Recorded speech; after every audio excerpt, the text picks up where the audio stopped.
Yo, what's going on, everybody? This is Psych here, and you read the title right. Today, I'm going to be playing my least played survivors ever in Identity 5. So, I've been playing the game since 2018, since late August 2018. That's a lot of time. I think I've been playing the game, how many? 2019, 2020, 21, 2, 3, 4. It's going to be 2025 this year.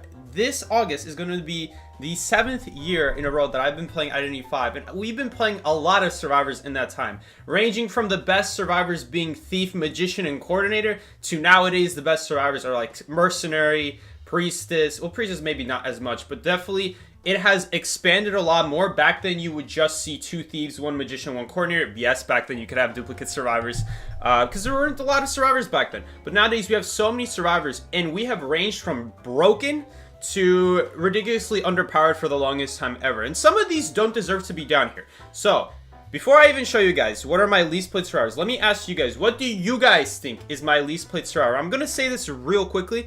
We are only going to be playing the survivors that have been at least out for at least a year. At least a year they have been out. So, I have checked the book. The survivors that are at least a year old is Puppeteer and anything before Puppeteer. Fire Investigator came out, I believe it was April 30th. So that it is April 3rd today, but it is not April 30th. So we are not going to be including Fire Investigator. I played a lot of Fire Investigator, but so it doesn't really matter. But stuff like Feral Lady and Meteorologist, which I've basically never played, we are not going to be including because they have not been out for over a year. So put your guesses in. We got a Little Girl. Little Girl's a good one. Barmaid probably never plays Prisoner. That's another good one. Mind's Eye stream. The whole stream is mine. Mind's Eye used to be a B tier character when she came out, so this is gonna be kind of a shock. So some of these characters we're gonna be like expecting, like Enchantress and Mind's Eye. You expect me to never play because of how much I hate them and how much I say how bad they are. But they used to be great characters back in the day. So I did used to play some of these characters. Back when they were still good, back when the Hunter meta was a little bit different, and back when there weren't survivors that replaced them as easily. Or maybe they were just nerfed really heavily. So either there weren't survivors that replaced them easily, the Hunters weren't so strong against them that they exist nowadays too against, and they just can't compete against, or they just got nerfed so hard. So a lot of these are reasons. We got Doctor in here, Dancer, Cheerleader. Cheerleader, no, I never actually played Cheerleader. Toy Merchant is plausible. That's a really good one. So, with that being said, I'm going to reveal to you guys my lowest played characters. A lot of you guys know what I love to play already. These are going to be showing up at the top. Mercenary, I think, might be the highest with 1,284 wins. Guys, that's already a big portion. That's a huge portion of my total wins. What is my total wins? My total wins I've ever gotten on this account is 24,000. This is just rank matches, guys. So, a little bit of spoiler. We don't get to see the game count, unfortunately, but we do get to see the wins. And so I'm going to be going off of wins. Ties, I know we could calculate the losses based off the win rate, but ties are not included in that. So there could be ties here that we are not going to be able to count. But going down the list, we got Magician, Archer. These are the ones I have badges with right now, but there are ones I don't have badges with that I have way more games with. Mercenary, Acrobat, Gravekeeper. Coordinator used to be really high up here. I don't know if she's still the second highest. She used to be the second highest with 691. I used to be a big believer in Coordinator even after they released stuff like Dream, which I kept using Coordinator because she was just so strong at rebounding your kites until Blood Queen released and then Coordinator became unusable. But let's see here. My lowest character. So let's see who I have the lowest wins with. We're not going to include Meteorologist because she is less than a year old. Looks like the lowest character we're going to be starting off with today is actually going to be tied. Is it tied? We got 4 wins for Journalists and 4 wins for Toy Merchants. So, Toy Merchant has a pretty bad win rate. Looks like Journalist has a little bit of a better win rate. That might mean that we have more total games with Toy Merchant. Because we probably lost 12 games if we have a 28% win rate. And with Journalists, we probably only lost 4 games if we have like a 57% win rate. So I'm going to say we probably have less games with Journalists, and we're going to start off today's stream. Look at Mind's Eye with 106 wins, by the way. Who said Mind's Eye? Explorer has way less than that. So we're going to be starting off today's stream with Journalists. And as we're going to play with these characters, this is going to be kind of fun. A little bit painful, but we're going to be talking about the kind of the history of this character. And have they ever been good, or is it just me Is it just me hating on them for no reason? Have they actually been good, or is it just someone I don't play? So this is definitely a big character that I hate on, you could argue, for no reason. I say my reason is Journalist is just easily replaceable. The problem with Journalist is that she's a very easily replaceable rescuer. You have to remember what is the role of a rescuer. The role of a rescuer is not only to do very good rescues, which Journalist does excel at, but they have to be unchaseable targets. They are the ones who are going to be doing the dangerous ciphers. They are the ones who are going to be putting on the gate when the hunter has teleport, because they are the survivors who are going to be surviving against almost every single hunter. No one survives better than the rescuers, and Journalist is unfortunately not one of those rescuers. That is also why I dropped Coordinator, because Coordinator used to have 30% chair resistance, but ever since they nerfed that, Coordinator has become a very chaseable survivor target, because with just one gun, there's not a whole lot you can do. But this is not about Coordinator. This is about Journalist, and Journalist is just easily replaceable, unfortunately. So I do like that Journalist has the ability to technically rescue at half health. That is a really cool ability Journalist has, and I never really talk about it. But if you have half health and you still have your little rescue bro available, you can actually do a half health rescue, because the hunter usually cannot take out both the little bro and your main body at the same time. So that is what she can do that most rescuers cannot do. But besides that, she only has one of them. She only has one rescue clone, so at most, you're only going to be able to assist with one rescue. And a lot of hunters nowadays, they have very strong abilities. Now, Hermit is especially bad to be playing Journalist against. Why? Because if he ever puts a color on us and we use a clone to kite with, he can just put a color on the clone and then just hit the clone. And then that damage is transferred to me as well. So even though the little bro, clone, whatever you want to call him, survives, that damage still transfers to us. So it's not just that she is bad at her, not bad, but not as good at her job as other rescuers. There's just either hunters that take advantage of her ability, or her ability is really not that scary. Most pals in this game are not that hard to go around. That's why her ability, I never really explained why her ability is not that great. Most pals in this game are not that hard to walk around. And on top of that, a lot of hunters' abilities can actually go through walls. Or maybe, you know, against Opera Singer, I could see this being a little bit better. But again, most characters, something like Cleric or Hermit, for example, can take advantage of the little bro. Although in this situation, it's actually not so bad, because we don't have a color on us already. And this palette is actually very tough for Hermit to deal with. So this is a good situation to use the Little Bro. Little Bro is very good in this situation, because there's not a... We're going to cancel that, by the way. We don't need it anymore. Because in this situation, there's not a whole lot the hunter can do about the Little Bro guarding the pallet. And so it becomes very good. Like in this situation, again, we're going to reach this pallet, and the Little Bro is not going to be able to do a whole lot. He is going to be able to do what I said earlier and just hit the Little Bro, but he doesn't even go for it. So I wonder if he just doesn't know. But he lasts for a long time. So in certain situations, Little Bro does his job. On certain pallets, it works really well. I'm not going to lie. That is something that we're just going to take the hit here. It's too risky to use the ability. Let's just save the ability for when we get a better use case out of it. And he might want to use his 1000 presence here. But yeah, once again, we have no color. And so there's not a whole lot he can do. He went around, but it doesn't make a whole lot of sense. He early dropped a color, which makes no sense, because we're just going to be able to reach this pallet no problem. I don't even have to stick around to drop it. And there's nothing he can do about that. He just has to go around it or have Little Bro drop the pallet. So he finally is going to destroy the first pallet that we dropped a while back. And that is going to be a pretty good shot from him. But one of the things they updated about the Little Bro is that the Little Bro can actually even be swapped from a rescue Little Bro to a kiting Little Bro, which is a really nice buff that they gave to journalists that, you know, I never really talk about, but it's a pretty good buff. And I do think they cooked with that buff, and we could still use them. So I really love this buff, that now you're not just stuck with like a useless rescue Little Bro. The Little Bro here can just stall for a long time, and he's actually gonna opt to completely go around it. We can cancel the ability. We don't have to cancel the ability. Honestly, it doesn't really matter. Let's see what he's gonna do. He actually completely missed. He didn't even at least hit us with the blue. Normally, if you're gonna use that ability, you should at least try to hit the survivor with the blue, but he did not. He actually ended up missing a little bit. We do have that ball to work with, and this pallet that we never dropped.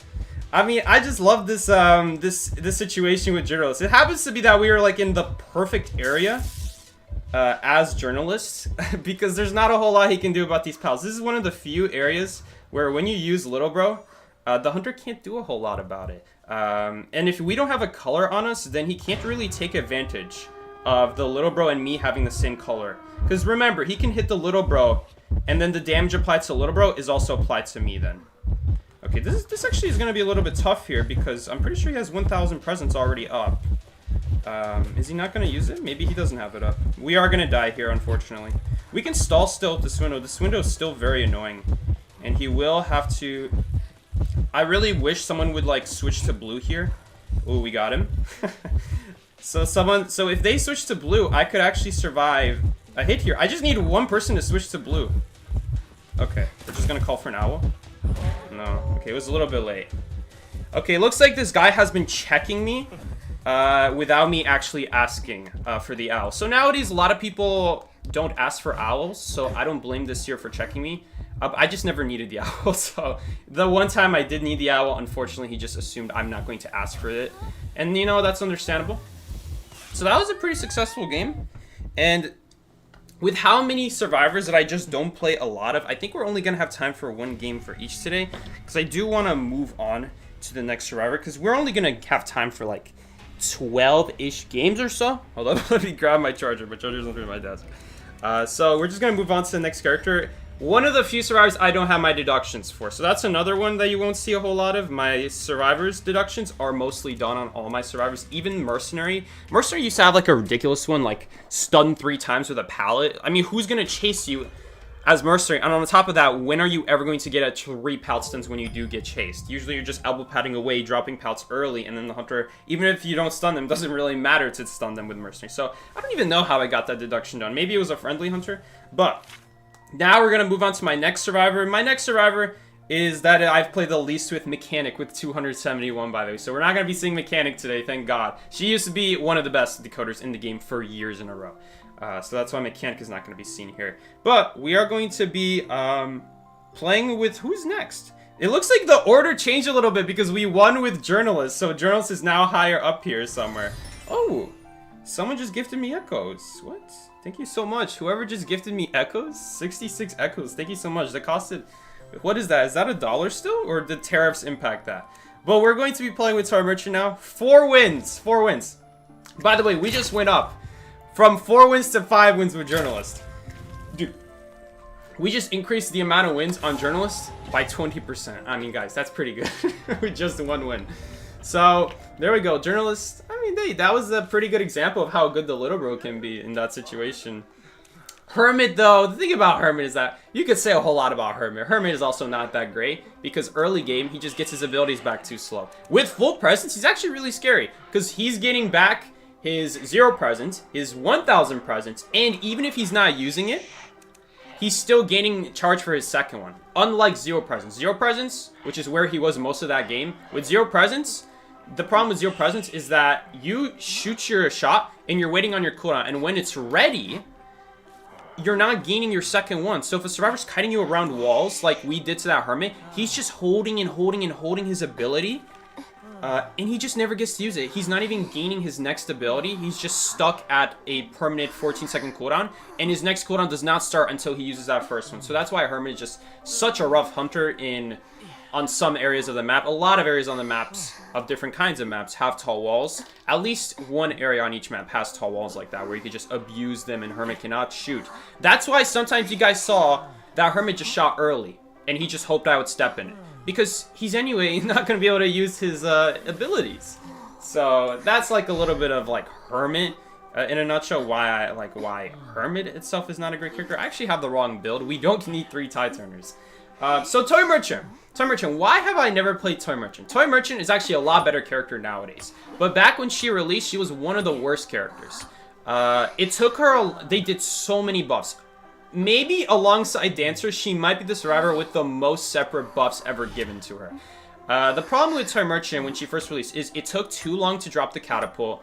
I think I'm not sure if they ever sped up the actual jump animation, but that can sometimes get you hit too. They had a buff how far you jump by like in total, like, I think 6 to 8 meters. I think you used to be able to only go like 17 or 16 meters in front of you. Nowadays, it's like past 20 or 21. So you jump a lot further.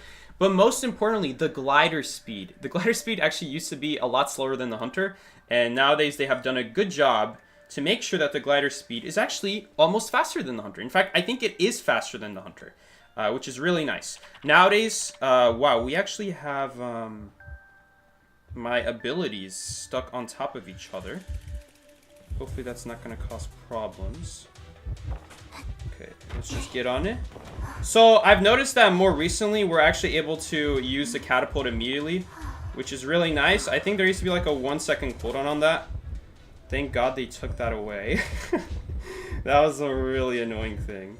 That's just been in the game for no reason. So he's gonna jump over these. The reason I don't like Toy Merchant is because her glider is usually not that great in most kiting areas. It's very good with the catapult, of course, but a lot of times it's not going to be in an area where you can actually use the catapult very well. We are in an area right now where the glider will be very good. So this glider is actually very good right now, but it's just on a cooldown right now. We barely didn't get to use it. So that's that. I guess that could be another issue about Toy Merchant. Oh no, I vaulted too soon. Yes, we can actually get out of here. I mean, it works. It works. We're not dead yet. Our teammate is supporting us. Good job, teammate.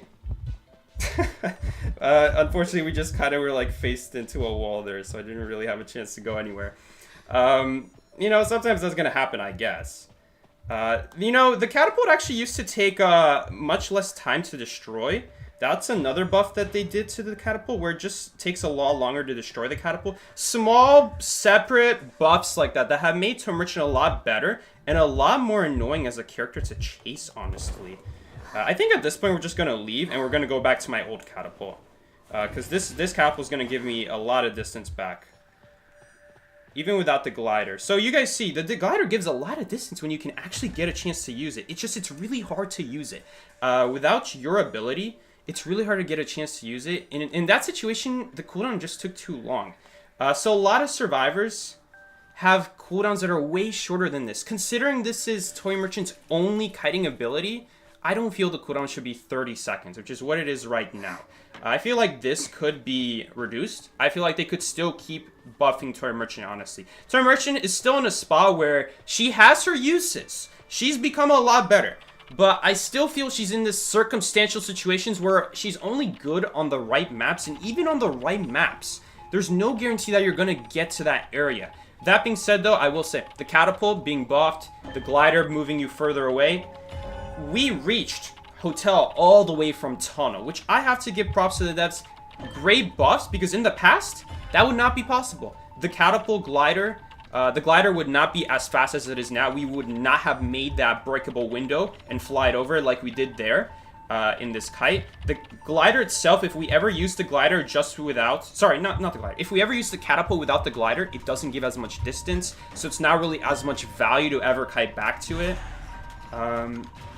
Even small quality of life things. Like quality of life that if you hold the glider, you can see where you're going to land.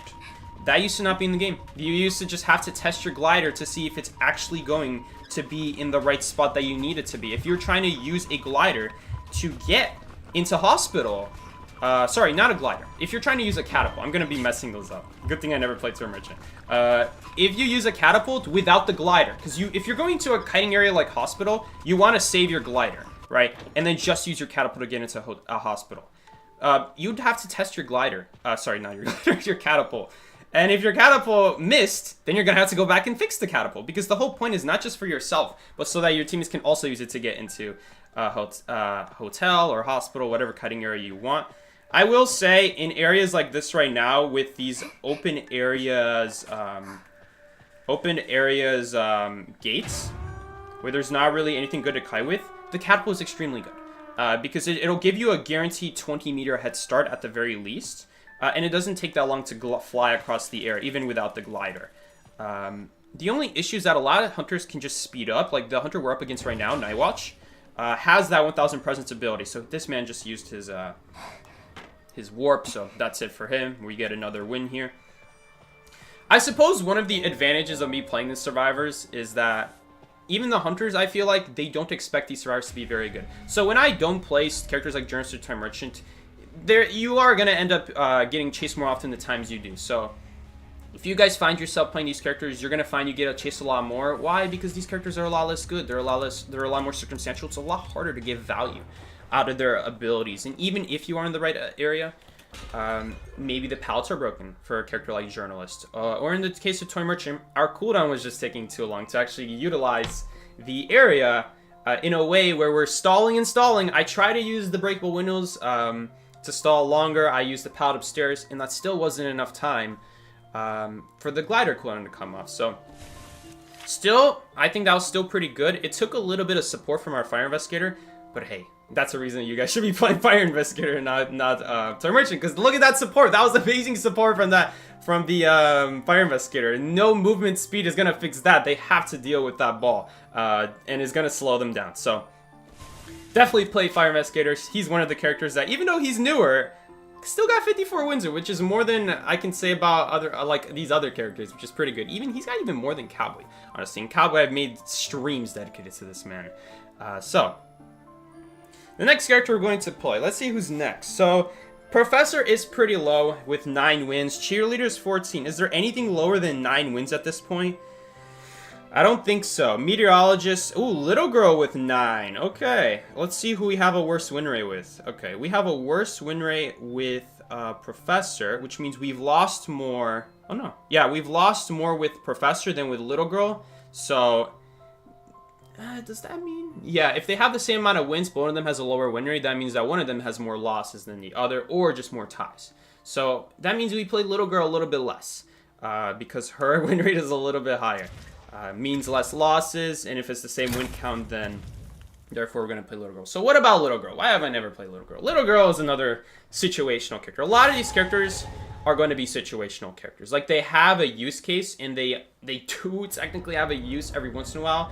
Even in tournaments, you could still see a Little Girl, but her relevance has faded away nowadays because most of the hunters have very high movement speed, and her main ability to kite is to actually not kite at all. It's to just teleport away from the hunter. But without rank communication of all 4 of us being on VC telling each other where the hunter is going, it's not going to be very easy to get a very good, reliable teleport off with the Little Girl. On top of being map dependent and relying on big maps to get a value teleport off, even if you do get a valuable teleport off, there are hunters with very high movement speed like Hula Baloo, Opera Singer, or Shadow that will very easily just walk across the map to go back to you, because if every other survivor is too hard to chase, they will just go after you, and they'll know that there's another survivor near you because you teleport on it. So in a way, you might even end up chasing 2 survivors at the same time. What about her actual leeching ability though? Because that's what also makes Little Girl good. The problem with that is that even if you leech onto a survivor, a lot of hunters don't have a problem with that,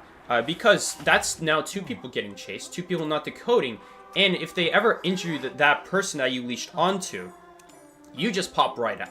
Even a chip hit will make you pop out. And so Little Girl is really hard to make work, because you need there to be a very strong kiter character for that to not happen, for them to not get hit. Mercenary is a great example.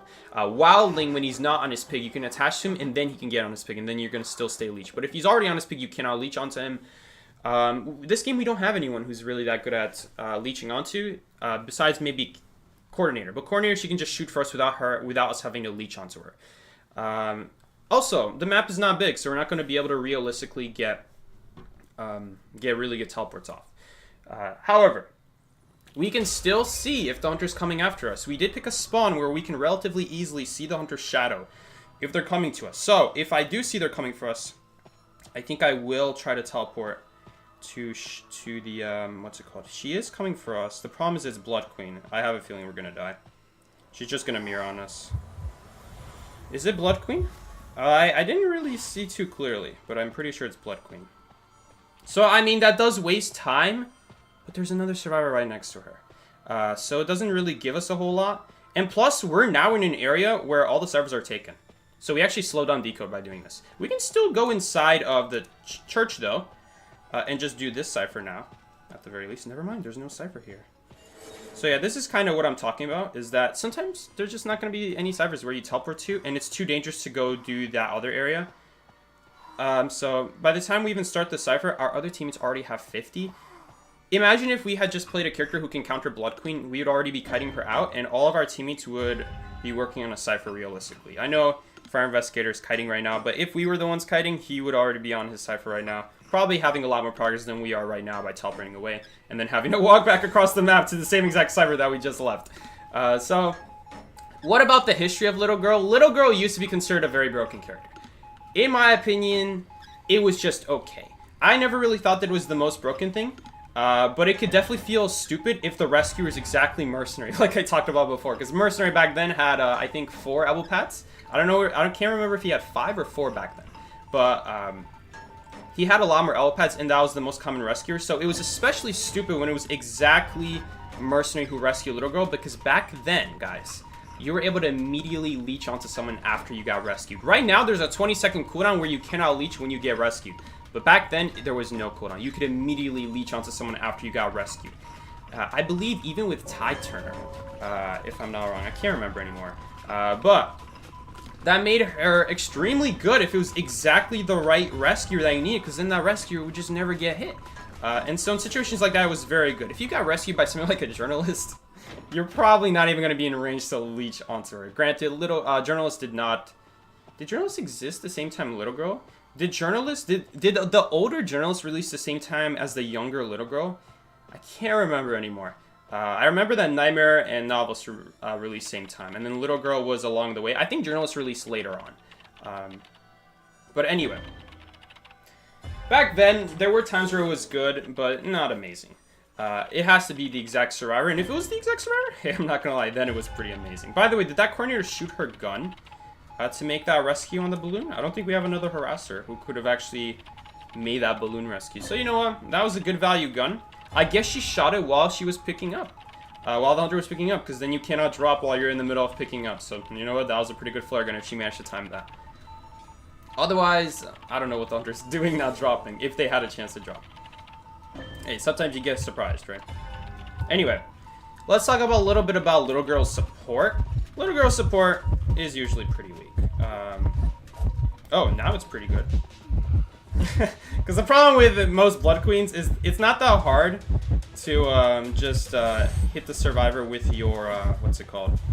With the mirror, and then obviously you can't knock back the mirror. But right now, this is a pretty good situation. I'm just trying to get out of here right now. Because we don't want to support more than one page, because we need to be working on the cipher.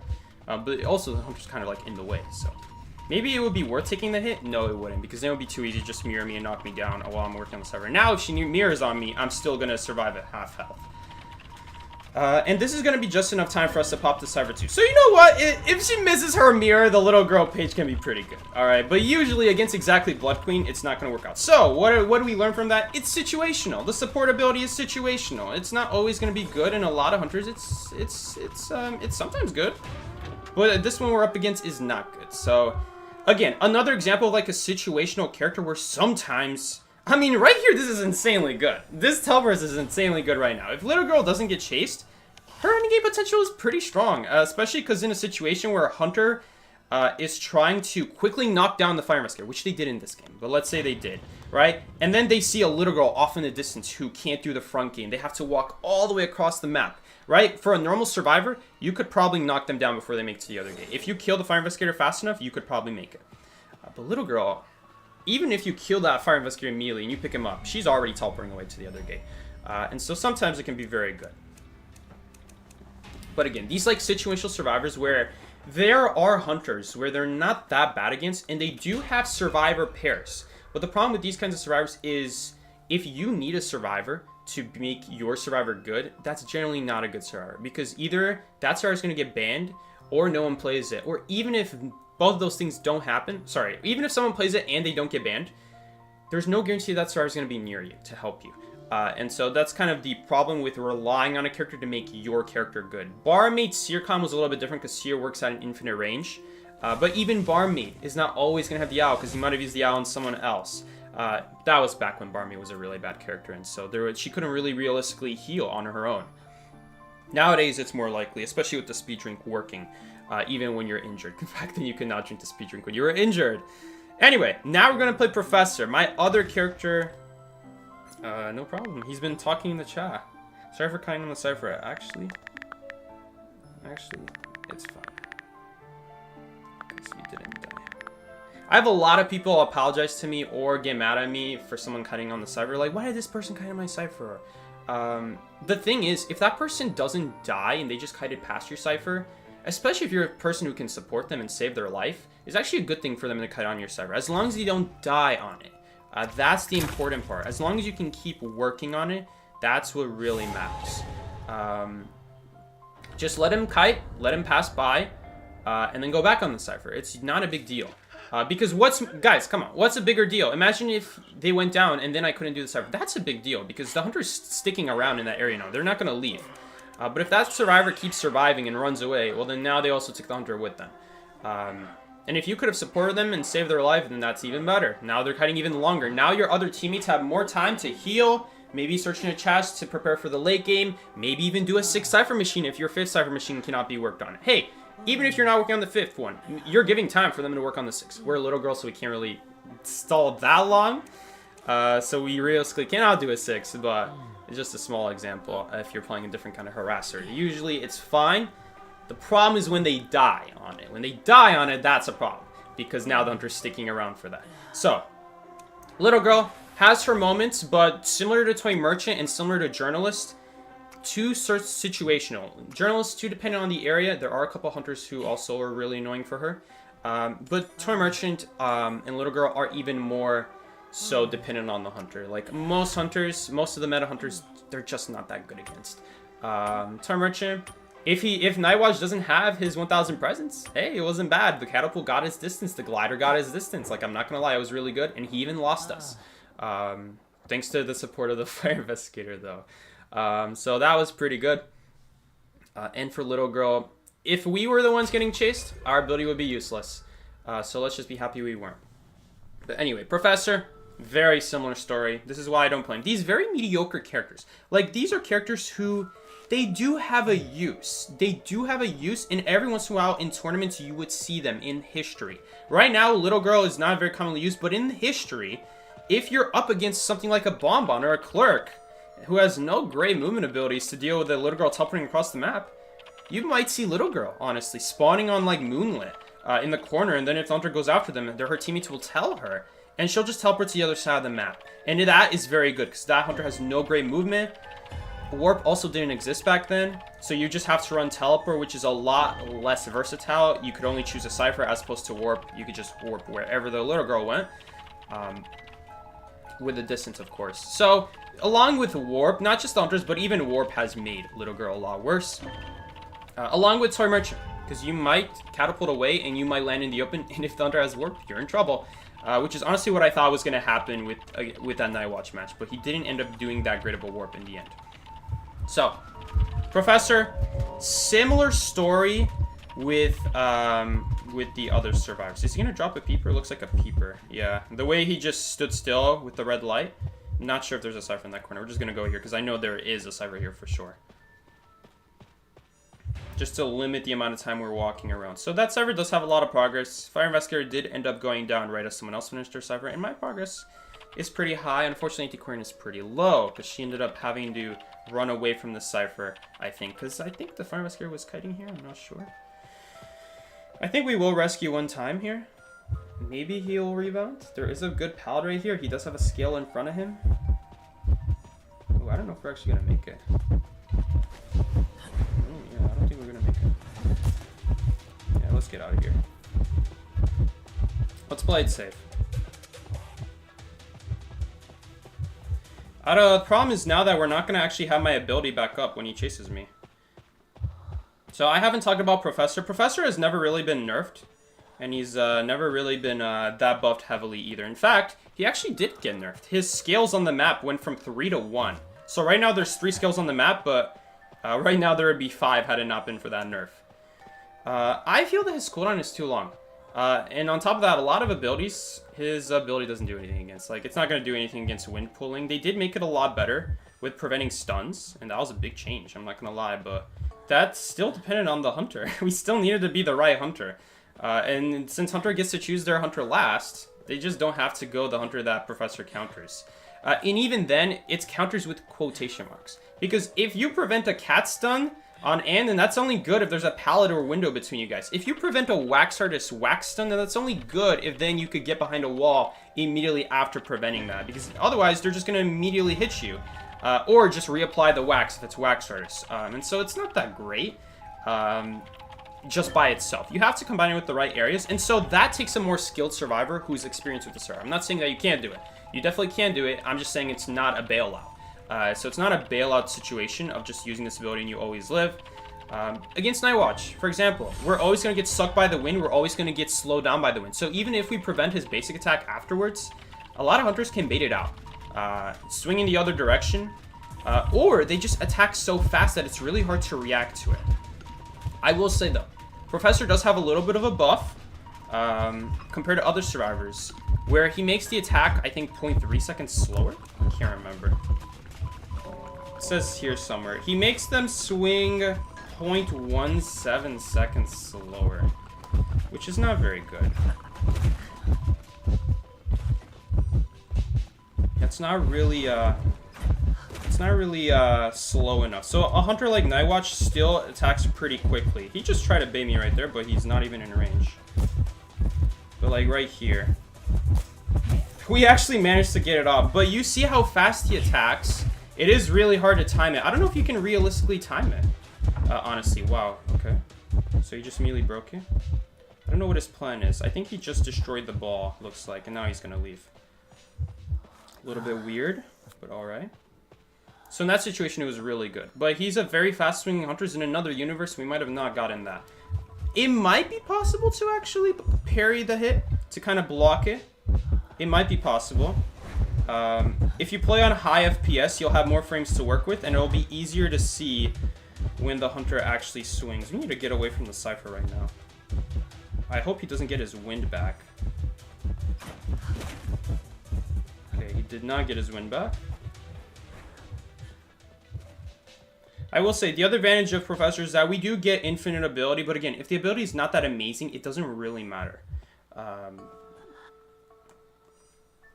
And I don't think it's that amazing. There are a couple situations where it can be pretty good, especially against something like Photographer. It is very good. But if you're up against something like a, what's it called? A Blood Queen, even though Blood Queen swings slow, it doesn't matter that much because her mirror does not get blocked. Her Foggy Blade, Ripper's Foggy Blade, Ripper's Foggy Blade does not get blocked. There are a lot of hunters where the ability doesn't actually even block, which is really sad. That's the whole point of it, and at that point, Perfumer just does a better job, sadly to say. We need to get behind a wall here. I think we can just... Okay, well, he attacked anyway. I guess my reflexes are getting a little better, because I did react to that. I saw him swing, and I lifted my finger off of the rescue button onto the scale button. So maybe I underrate the 0.17 seconds slowdown a little bit. Maybe that 0.17 seconds is actually enough. But I could have sworn it used to be 3. Maybe I'm wrong, but maybe it used to be 3. Maybe I'm just going crazy. Maybe it was just in the beta that it was 3. 0.3. But anyway, if it was 0.3, you would definitely be able to certainly block almost every hunter. With 0.17, you gotta be a little bit more careful, and I don't know. If you see him, like, use his wind charge to speed himself up, that looks very similar to an attack. So, I don't know. It's, I don't think it's slow enough for you to be able to tell the difference between that. They actually got dungeon! This madman! Have we won every single game today? I think we won the Summer Merchant game too. Did we win the Little Girl match? Did we win the Little Girl match or did someone die? No. I think we've won every single match today with the survivors that I played the least of. Dude, this looks like such an off-meta record. And I keep my record open so you can literally see. You can literally see the off-meta chaos. This is literally off-meta central. Like, all bunch of survivors that are just not that good, honestly, frankly. Like, they're good, like, 20% of the time. And then the other 80%, they're just ranging from mediocre to, like, god-awful. So, you know what? We'll take it. Hey, I'm not complaining. We were winning. And, the scales are not bad. The catapults were not bad. The journalist Little Bro was really good. And what was the answer? Little girl. We got away because the Blood Queen missed her mirror, but that was still pretty good. The pages were really good.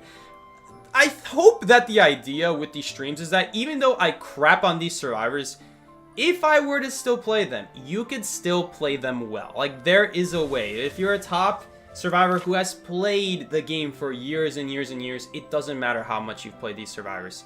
If you know what makes them weak and what makes them strong, I don't have to play Little Girl for a year straight to tell you, oh yeah, I can perfectly place pages. Because, yeah, every once in a while you'll miss your page, but once you go pretty consistent with it enough times, you're going to be fine.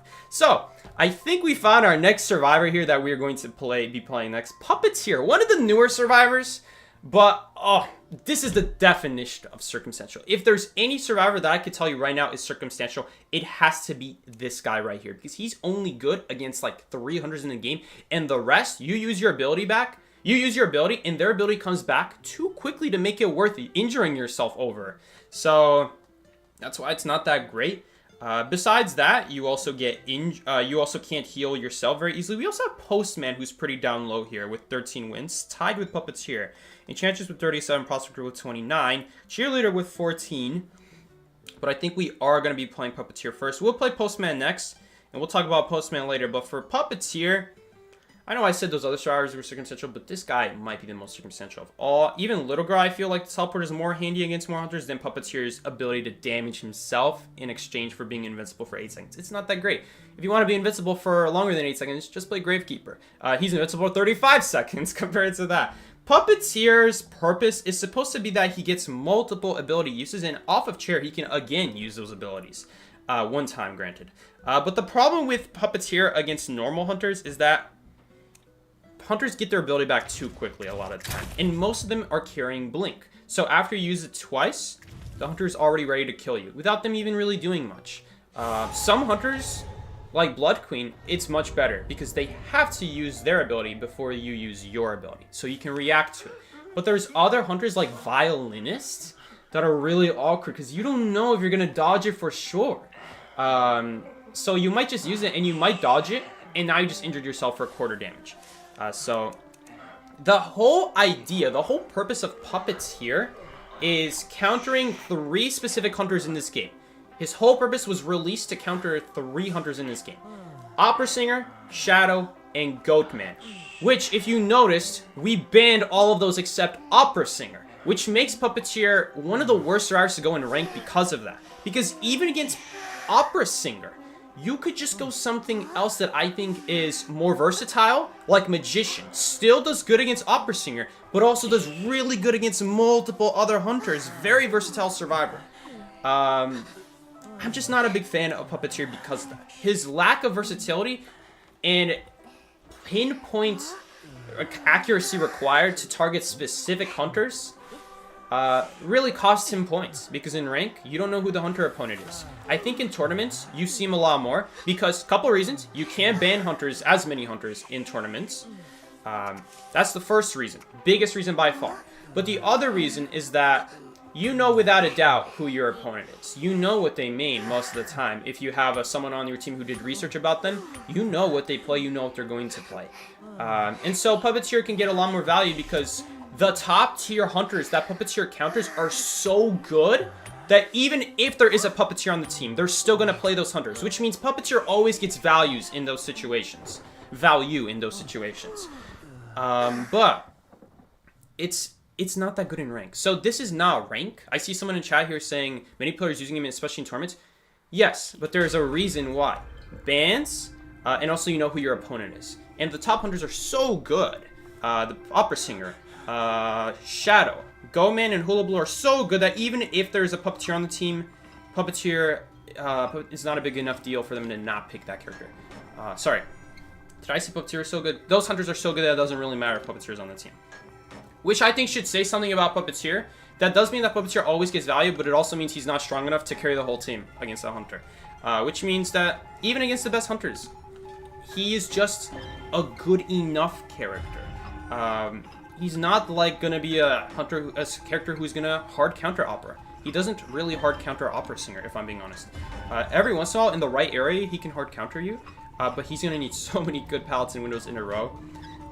I would like for the devs to make it so that to increase his versatility against all kinds of hunters, when you're vaulting a pallet or window and you get hit, you get terror shocked, and that damage still applies to you. A quarter damage applies to you. Not only do you take a quarter damage using it, but then because the puppet only protects for 3/4 of total health, you still get 1/4 injury from terror shock or detention, because both of them count as 2 hits, and he can only block 1.5 hits or 3/4, however you want to think about it. So he has that downside as well, which really reduces his versatility. He's very good against the best hunters you could go against, but even the best hunters can still beat him up. And so Puppeteer is meant to target those really broken hunters, but if I were the game devs, instead of releasing these silver bullet characters that are really good against some hunters and really bad against others, it would be a much better idea, if I was a game dev, to just nerf those really good hunters. Because when those good hunters exist, you can't use like over half the survivors in this game. Use Enchantress Prospector, you're dead immediately if you ever go against hunters like that. Even if they go against Opera Singer, they have more of a chance, but not by much. And so I would just personally nerf the hunters instead of releasing these silver bullet counters. I think Archer is a much better example because she's still versatile against other hunters without, well, she is a pretty hard counter to something like Opera Singer. But she's not a hard counter to Shadow or Hula Blue. He can still get those stuns in. Sorry, not stuns in. You can still get the stuns in, but he'll also get the hits in. They just need to nerf Hula Blue, honestly. I don't know how you actually are going to hard counter him. Well, are you going to release a character that blocks abilities? Knight. Anyway, Knight is a very good survivor. But even Knight cannot constantly keep blocking abilities, so. Anyway. Mind's Eye is actually, for me, has over 100 wins. She used to be a lot better back then. Back when Hospital had 2 windows out Birdcage, when it had a pallet upstairs that does not exist anymore. And also, the only maps in the game were Church, Hospital, and Arms Factory. 2 out of 3 of those maps are very good for Mind's Eye. And when the best hunter in the game was Clown, all you had to do is Mind's Eye just go to Cypher with a really good pallet. And the hunter can't do anything if it's Clown. So that's why Mind's Eye was really good back then. And I do have over 100 games won with Mind's Eye. So we're not going to be seeing Mind's Eye today. But I think it's fun knowing about like the history of these characters. We're not rescuing before half, by the way. Not only are we not going to make it, but we're probably going to get terror shocked on top of that. So we're not going to even go for it. Let's see. So we cannot even use that 3 pallet area because of all the water there is right there. Am I even going to make this? I don't know about that hit, man. That's kind of pointless. We'll go for it now, I guess. This is situational. I don't know if I make it. She does swing, which makes it a lot easier for me. Okay, I need to work on this cipher now. This is our last cipher. Oh, I don't know if he's gonna live. Oh, he lives with the boost. Does she go after me? Nope, she doesn't go after me. I think that's a mistake. She has to stop the cipher. No, I'm gonna die. Okay, never mind. I'm fine. Okay, this man is on the edge of death right here. I need help. I need help, homie! I'm not gonna survive. I don't know why she ran away. She's at full health. That was really annoying. And yeah, we're actually not gonna make it now. I think we just had. I don't think our team was really aware there.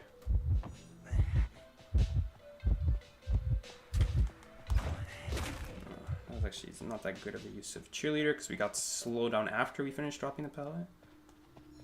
Okay. Yeah, maybe he would have lived if she popped it, if she was the one next to the cipher. I don't think she realized that I'm gonna die after she grabs her harpoon. Okay. Will we make it though? Don't think so. We die, by the way, to detention. Well, if she does that, we can survive 1 hit, but now we die. I would love it if they made Puppeteer survive detention hits, honestly. Because he's a character that injures himself over it. Why does Mercenary, who doesn't have to spend anything, get to survive a detention hit? But Puppeteer, who injures himself after every hit, doesn't survive a detention hit when he's injured. If he has 1/4 health, Or if he's, well, if he's half health, he's not going to survive. But if he's a quarter injured, then he will actually survive. But like in this situation, I'm not going to survive. Oh, she's going to die though.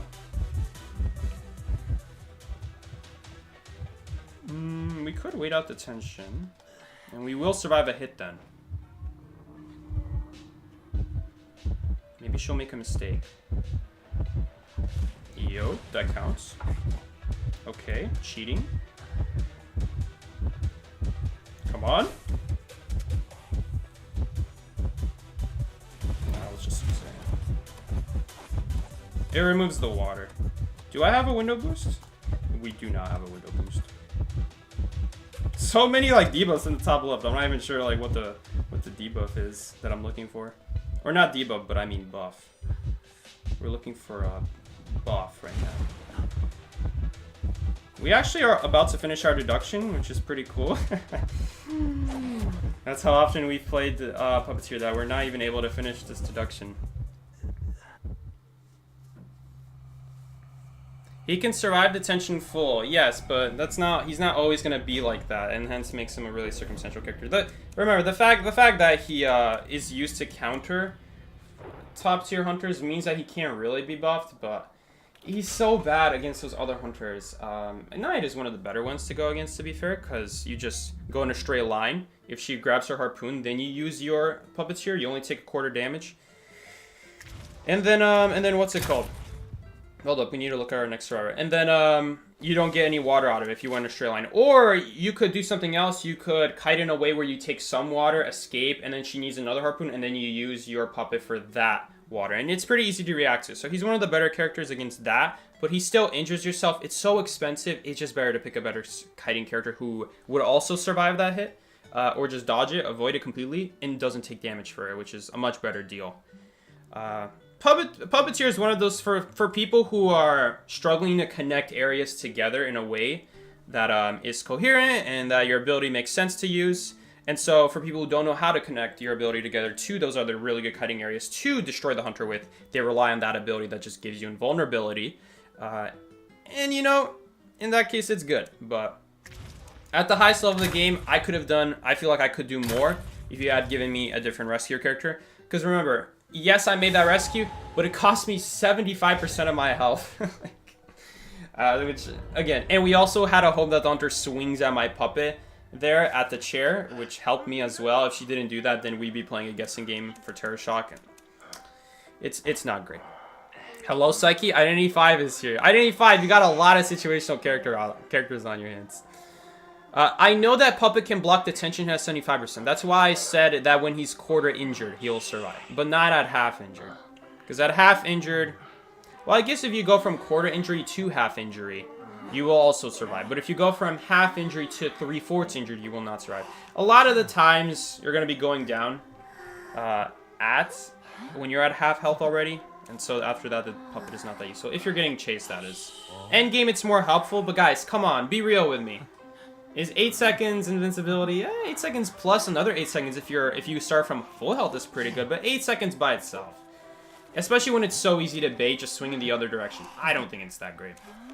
It's too situational, especially for these fast mobility characters who can catch up to you very easily. We're going to be playing Postman. Postman, he's never really had a purpose. His best use case is actually as a decoder, mainly. That's his best letter, but they nerfed that letter, and so he's not really good at anything anymore. The dungeon letter used to be a lot better. It used to increase your gate opening speed by 30%. Now it's 15%, and it's only for 120 seconds, so you can't just stack up dungeon letters. He used to be a much better support character, but mainly he was good for decoding, because he gave himself and another survivor 20% increased decode for 30 seconds, which is very good. He's still a risky character, and you don't always get the decode letter. But you do guarantee star with it, which is a nice thing they made. But you only have a chance to get it 2 times in a row. And the whole reason you play Postman, guys, is so you can get the decode letters. So if you don't get the decode letter 2 times in a row, which it is, to be fair, a 50% chance that either you get the rescue letter or decode letter. It always spawns in the middle, and it's either a decode letter or a rescue letter. When you spawn in the game, it does always become a decode letter. But otherwise, not really. So what do we have here? Okay, I forgot. It's... Oops, I didn't mean to do that. So who's the hunter? I'm assuming they're coming for me. Yep, they are. Because Postman is just that weak of a character that you just automatically get chased. But why are they taking so long? Oh, that's tough. I don't think we can do a whole lot against that.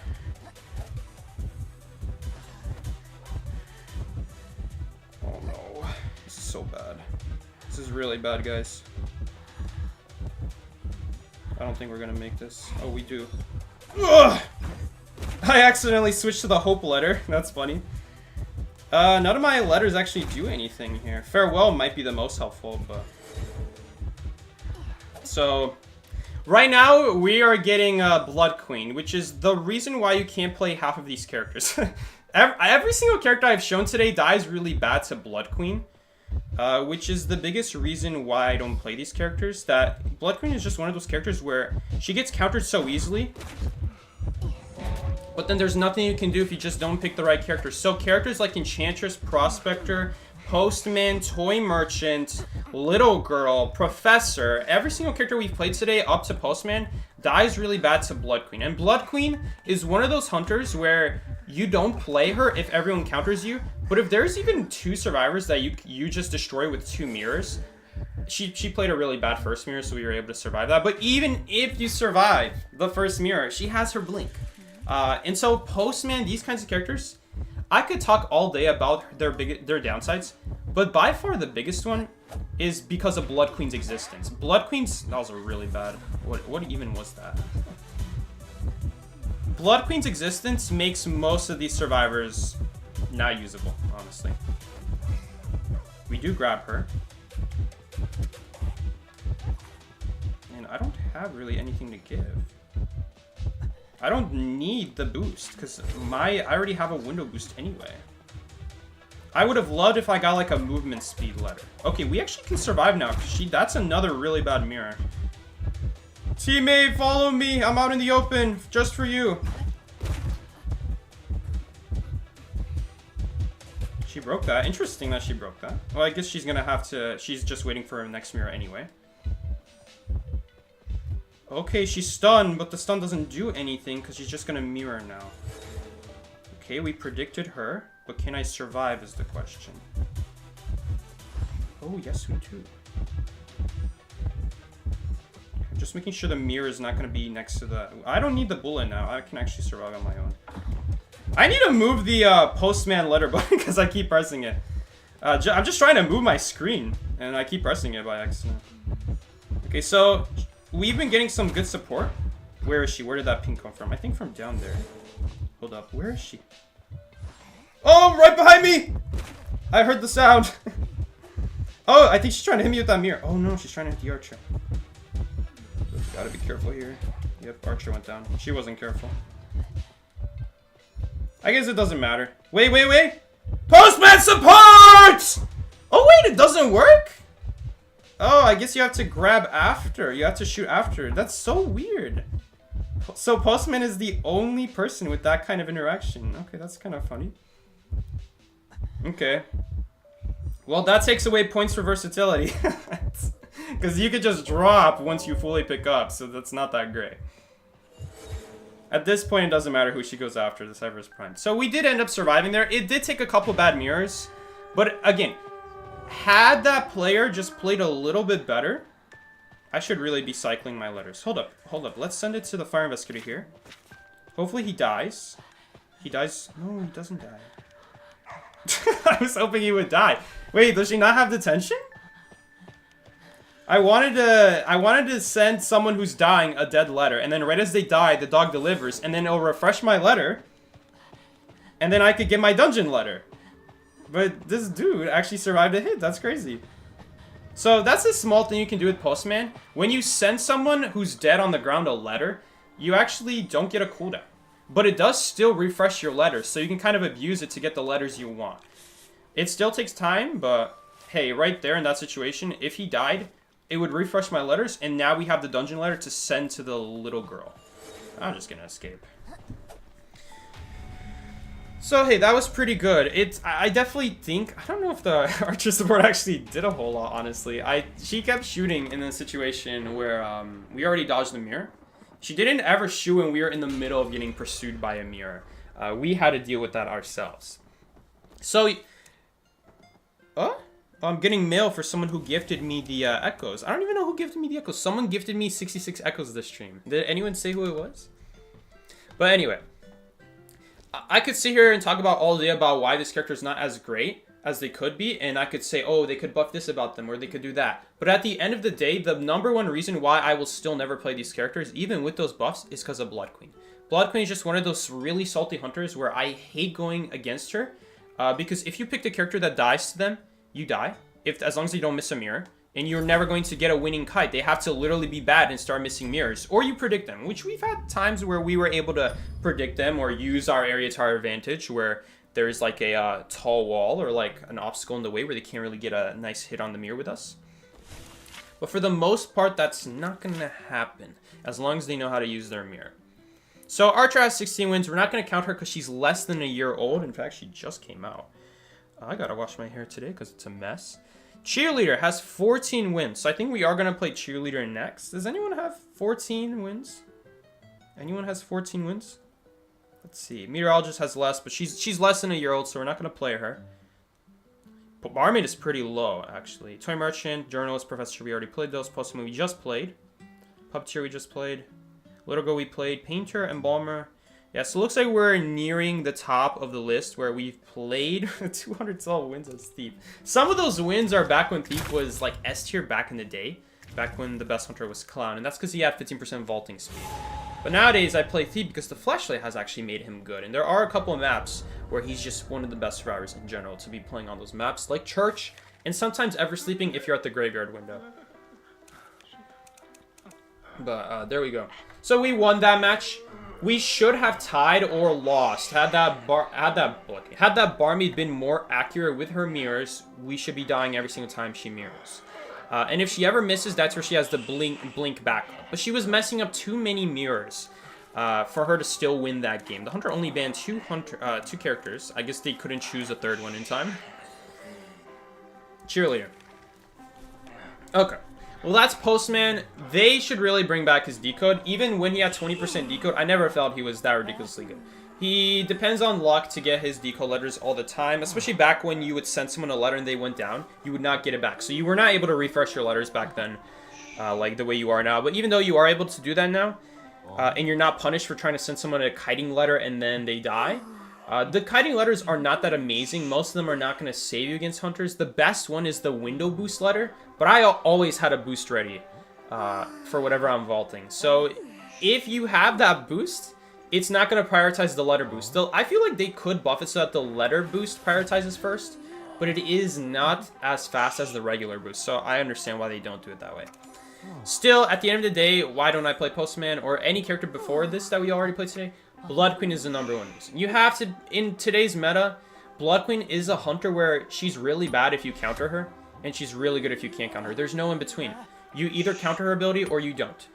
There's no such thing as this in between where you could outplay her. At that point, she's just bad. At that point, she's going for risky mirrors. She needs to slow down and play a little bit, like just take a couple seconds more. It's not going to cost you that much. It's going to cost you a lot more to miss the entire mirror, and then you're waiting 28 seconds for your next one. Just take a few seconds. If they're behind a wall, play patiently. If you don't know where they are for sure, just take it slow. And that Blood Queen is just way too impatient. So we were able to live that situation, but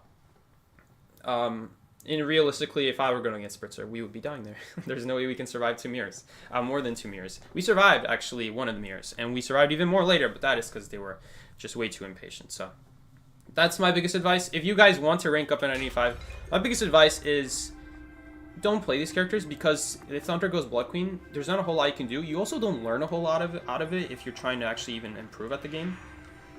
Okay, so anyway, Cheerleader. Why don't I like Cheerleader? This is a character that actually has played a lot.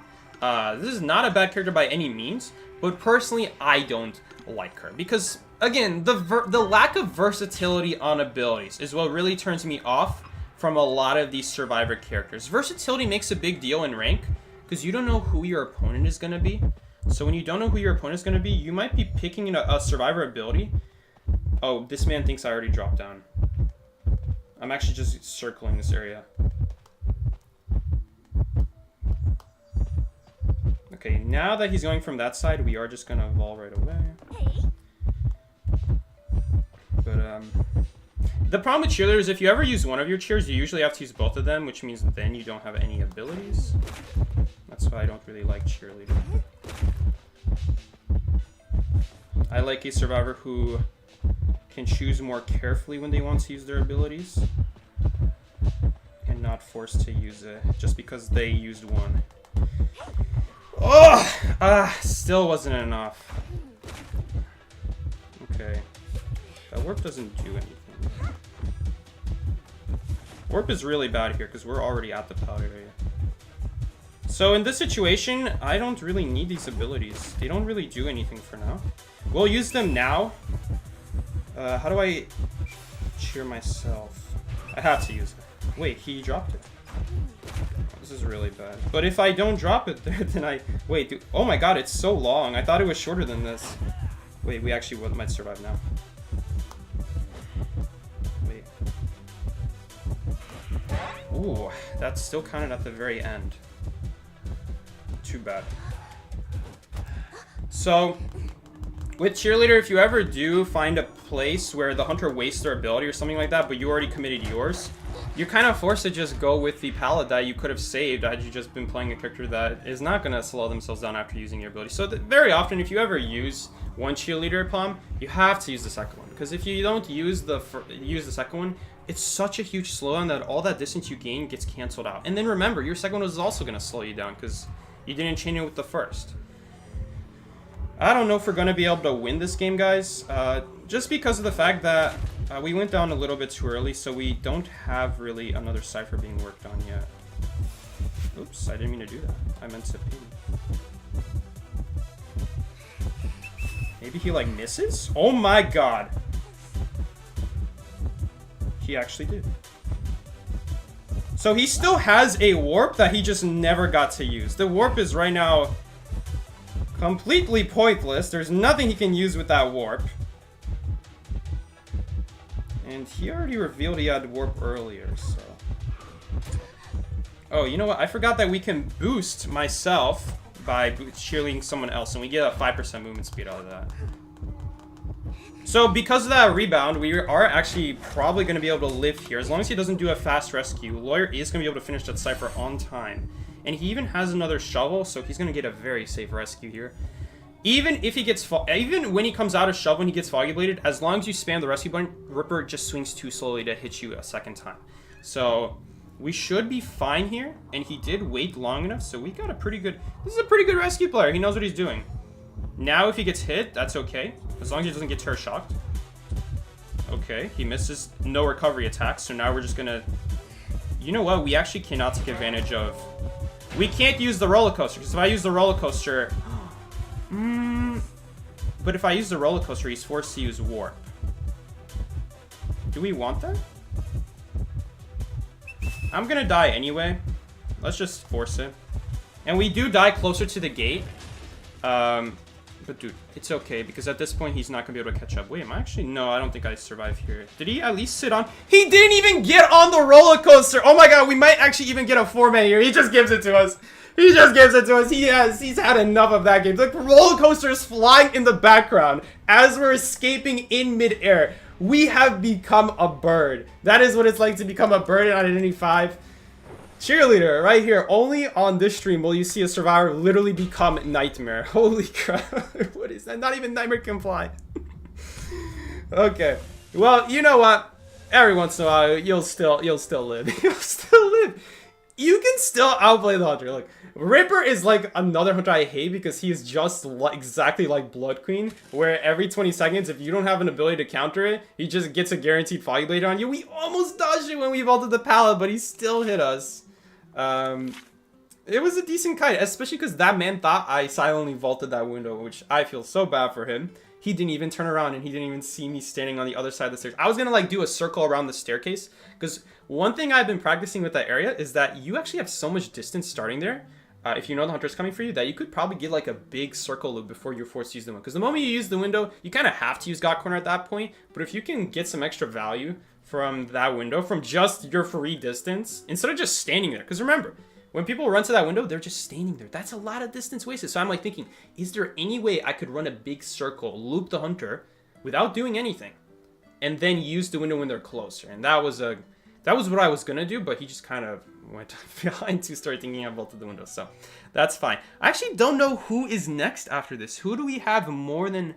We just played with Cheerleader, who had 14 wins.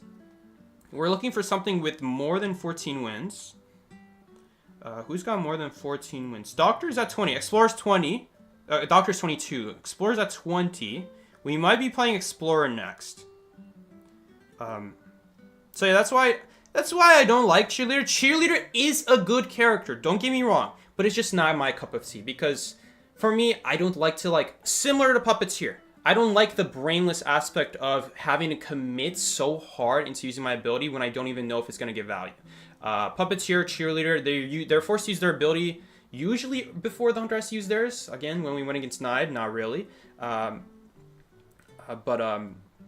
The problem is, even when you do know when they're going to use their ability, you put yourself at such a huge disadvantage with their abilities. In Puppeteer's case, you injure yourself. In Cheerleader's case, you slow yourself down. That it kind of defeats the purpose of their ability entirely, because it either makes it very easy to catch up to you in the case you use speed bonus as Cheerleader, or as Puppeteer, you're just going to end up going down to blink for every single time you block their ability, which is kind of counterintuitive.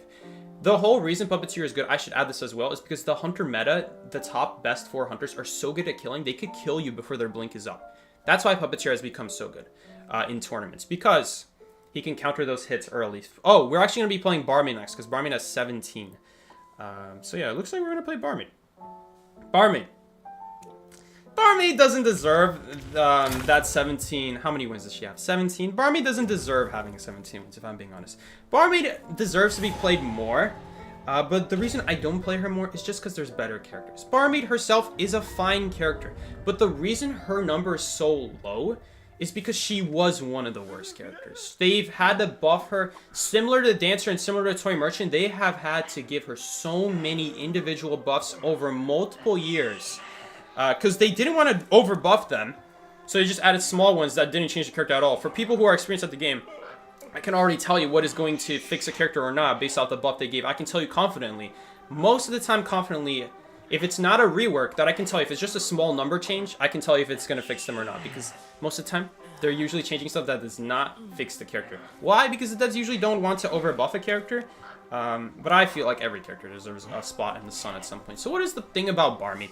Barmaid, again, Barmaid's biggest problem, similar to Puppeteer, it's like a reverse Puppeteer, where you get fully injured, but then you heal your damage back, rather than Puppeteer taking small chips of damage and then getting blinked in the end. Barmaid has a different problem where if you don't get hit early enough in your kite, that's a bad thing. Because then, if you're doing too good of a kite and then you get hit and then you use your drink, well now, blink is up. And now you're going to get blinked and that drink gets no value. So the whole reason I don't like Barmaid is because in the times your kite is going good and you're kiting longer than 60 seconds before a hit happens and then you take a hit after 60 seconds has passed, blink also takes 60 seconds to come back. Which means if you drink your bottle and your bottle takes 90 seconds to heal you, the hunter always catches up in 90 seconds. I don't care if it's even Bonbon. Even Bonbon can catch up to you in 90 seconds, as long as he takes a straight line. Unless you have pallet after pallet after pallet the hunter has to break, and then you have like a window boost to follow it up with, there's no way you're going to never be in range of a blink.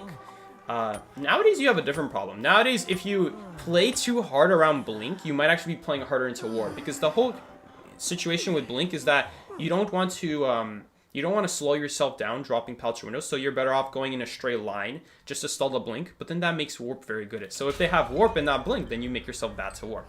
So Barmaid has kind of become more of a, sometimes a guessing character. Mind's Eye has over 100 wins. We're not going to be playing Mind's Eye.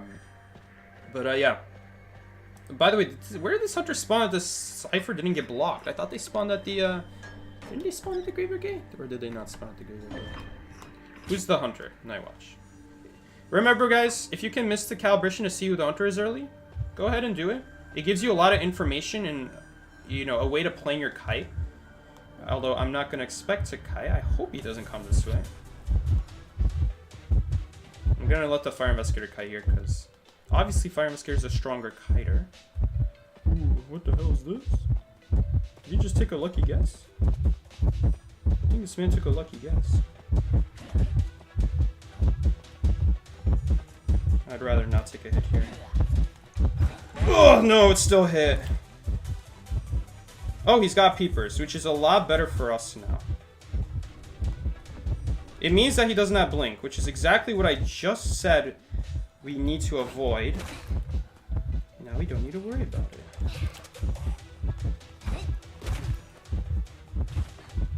We're for sure taking another hit here. Oh, he just kind of like teleported forward a little bit. What was that? Oh, you know what? This is very good. There we go. Cancel the animation so we can drink as fast as possible. Oh, we have a window here. Pallet. I think it's better than going upstairs, because upstairs... Oh, it actually might not be better. Upstairs, if I went upstairs and since he didn't break that pallet... I'm thinking now upstairs might have been better. Why is he breaking that pallet? Since he didn't break the pallet... Okay. Does he not have charges? Why is he breaking all of this?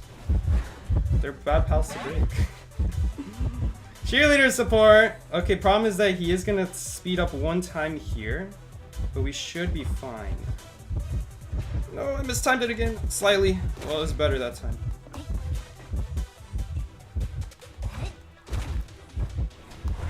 Okay, nice. Perfect. We like that. We like to see that. Okay, well, we're dead. Oh, we're doing a speed race. Okay, but I ended up losing. Okay. So if they don't have blink, Barman is actually really solid. Because you guys see there, the efficiency, the way you're able to combine your speed drink together to secure a heal. And very often, the speed drink not only secures the heal, but it also secures your next heal. To have time to make your next heal, which is really great there. Even though we took a lot of hits there, we are able to do something no other survivor can do, which is take advantage of those speed bonus hits and take advantage of recovery times. Because that is another big factor of slowing down hunters, recovery times. So some hunters are able to take advantage of that. Sorry, not some hunters. Some survivors are able to take advantage. Oh, I really wanted to... I should have used that sooner. Should have used that speed up sooner. Just so I can get around the corner. So I don't get pulled by the wind. Anyway. Is dungeon here? Psyche, if patient is buffed to its pre-nerf version, would he become more viable competitively? I would say probably not. Because the whole reason patient is not that widely used is not because patient doesn't get enough distance from his hook. That's what they nerfed about him a while back. What they nerfed about him is they made it so that his old hook used to take you further away. And they nerfed it by like, I think like 4 meters. Oh no, this man gotta hurry up. I'm actually gonna go over the hat. Why is he dropping that? Oh no, this is an example of... Oh, he'll still make it. Just spam the button. Spam... Why is he running? These people, man, they have no idea how to rescue. Some people are really good at rescuing, and other people, I don't think they have any clue. Like, why is he running? Just spam the rescue button. Because you can't get turret shocked as lawyer. And then the pallet drop that just slowed himself down. Like, what do you think the Night Watch is trying to do? The Night Watch is trying... What the Night Watch is trying to do there is the Night Watch is trying to make me go past the line so that I die before he rescues me. That's what he's trying to do. So in that situation, you should not even be worrying about dying in that moment. Sorry, about dying, about taking hits. Don't even worry about it, because that's not what he wants from you. He wants to kill me before the timer is up. Oh, I don't know if we'll make it, guys. I think we might get sucked. Oh no, he didn't have his suck available. He had to use the suck to reach here in the first place, so he had nothing. He had to use it to get the speed bonus to actually even get to the gates. So then when he got there, he had nothing to pull us back with. Okay. That was really close. That was much closer than I anticipated. Could have been more better. Even better had I just used that speed bonus sooner, gotten around the corner, and then vaulted that window for a boost. So that would have been a rebound. We might have even kited to the next 5th Cypher machine. So there we go. That was, again, decent. When they don't have blink, Barmy becomes very good. Like Peeper, really. I could do a whole stream about talking about why Peepers are so bad. Peepers were nerfed a while back. Even before Peepers got nerfed, it wasn't that good. They nerfed Peepers because Violinists combined really well with them. At that point, I don't think that was a Peeper issue, because no other hunter really used Peepers. If they did, it usually is not as good as something like teleport or blink. Nowadays, you even have warp, which puts peepers at even more competition. So I think they need to revert that buff. If anything, maybe even take longer to destroy the peepers. Because back then, they used to last for 80 seconds instead of 60. They used to slow down your movement speed by an extra 2%. Your interaction speed by like an extra 10%. Not interaction speed as in vaulting, but decoding and healing. It was 40% slower instead of 30. Nowadays, it's 30. So they just made peepers a lot worse. The biggest one is the fact they only last 60 seconds. So a lot of times it's not even worth destroying the peeper because it'll just kill itself. But it also means as a survivor, you don't have to play around warp. You don't have to play around blink. It gives you information about the hunter's trade. All the surprise factor is gone. And at the end of the day, peeper slowdown is not even that significant. 99% of the time, you're not going to die because of movement speed or slower speed. Maybe not 99, but more like 90%. Anyway. I think the next character we're going to play is Explorer.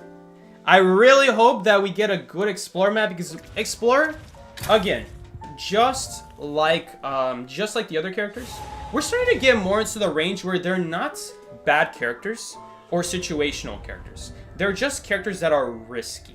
So what did we just play? We just played Barmaid, which is what I would consider a risky character because if the hunter has blink and you do a good kite, you're not going to be able to do a 3-7 kite because they're always going to blink you before your heal ever happens. I see so many people play Barmaid. They could do a good kite and then they waste their drink when the hunter hasn't revealed any trait.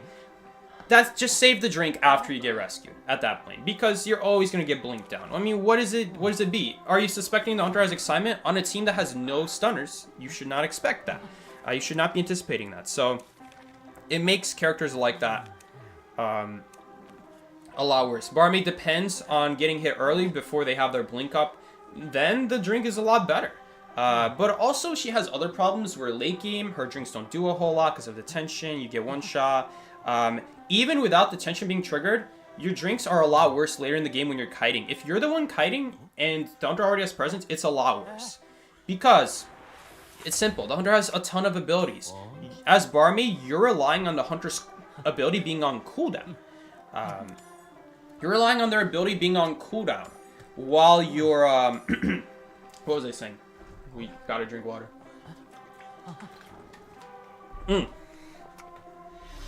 While you're healing. But if they have multiple abilities, they might just kill you with their other abilities. So Barmaid becomes weaker in endgame kites.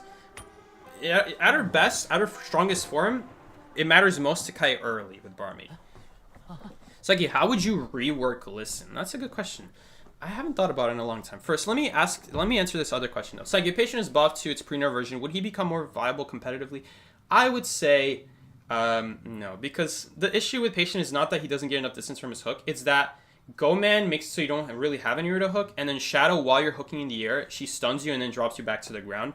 And then with Opera, getting more distance would matter with her, but she catches up so quickly that I don't know if 4 meters would make a big difference. But it would make a difference, just I don't know if it would make a big difference. I would say no. That's not really why Patient is bad, it's because of his old version being nerfed. It's just the hunters they released. So no, I don't think so. Okay, now we're playing Explorer. So why don't I play Explorer? He's just a risky character. The whole concept of hiding and playing decoders. Decoders are not a very good class nowadays, but Explorer is one of the better decoders. If you were to play decoder, I would either recommend to you a Composer. What's the other decoder? Composer.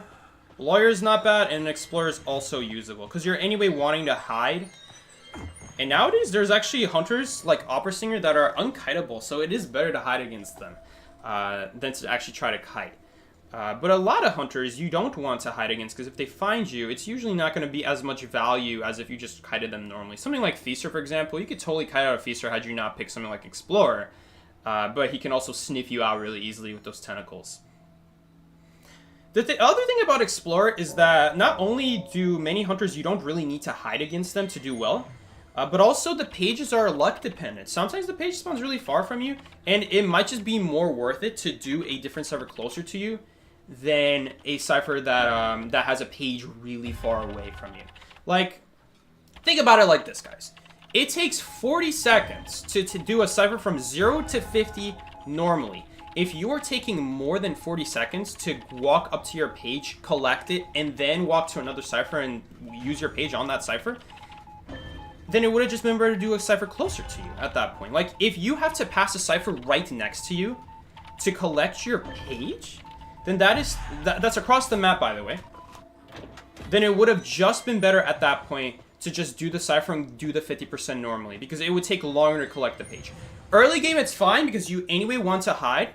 So while you're traveling around the map searching for your page, you anyway want to be hiding. You don't want to be on a cipher machine anyway, so it's fine. But when you get into the mid-game when someone else is already getting chased and the chase target has been decided, at that point, it's a battle of finishing those ciphers as soon as possible. So if the next page is like 100 meters away and there's another cipher right next to you, 20 meters away, then at that point, I'm going to confidently tell you that the time it takes to walk, pick it up, and then walk to another cipher machine is going to take you longer than 40 seconds. So just do the cipher next to you at that point. In this case, the game tries its best to spawn pages next to ciphers that could spawn there. Some of you guys are telling me, Sagi, that doesn't always happen though. I get pages that don't spawn by ciphers. Why is that? That's because the game doesn't check where ciphers will spawn. It just checks if a cipher could spawn there. So on this case, middle doesn't always spawn. So it could have still spawned a page at middle, just that the cipher doesn't always spawn there at middle. That's what I'm talking about when I say sometimes you might actually need to spend time then walking to another cipher after picking up your page. So if you got, like, perfect example, church, you know how their bottom broken has two ciphers near it sometimes? Two ciphers very close together. If your next page is telling you to go to graveyard, just do the next cipher right next to you, because it's gonna take you longer to walk to the page. And on top of that, guys, you're risking running into the hunter. You're risking that. As opposed to if you know the hunter found their target and it's across the other side of the map near graveyard, why would you collect your page there at that point? It takes longer. And also, you risk running to the hunter and the hunter getting a free hit on you, maybe taking you out. Oh, I'm sorry. Was the cipher primed? Oops, sorry. Anyway. Why didn't you rescue? I was so busy talking, I didn't even notice the cipher was primed. Oopsie. Yeah, we'll just count this as a win in the record. Not really. Psyche, how would you rework Listen? I don't really know how you would rework Listen. I would have to think about it. Alright, guys. Well, I guess we're gonna have to play the hiding game. It's okay, guys. We'll just get a dungeon escape. Not a big deal.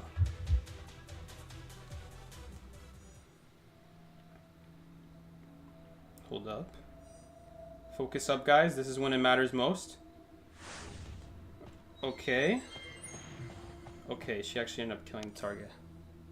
He's too focused on digging. No, it's not that. I was just too focused on explaining. I didn't even notice the cipher was primed. I assumed that we were just too far behind and the kite wasn't good enough. Okay, whoops. Well, we should have won this game, usually. Sometimes.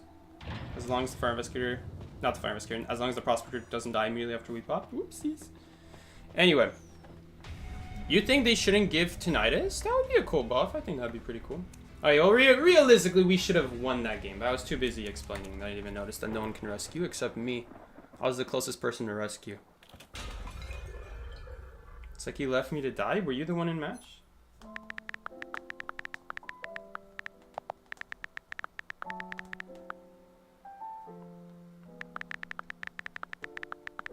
Alright. We'll do a written apology. They're probably not going to accept it, but we'll try anyway. Anyway. Next survivor we're going to play is, I think, Doctor. Doctor, that's not good. I don't know how I have more Doctor wins than Explorer wins, because Explorer is a way better character than Doctor. But basically, Doctor, basically the way worse version of Barmaid.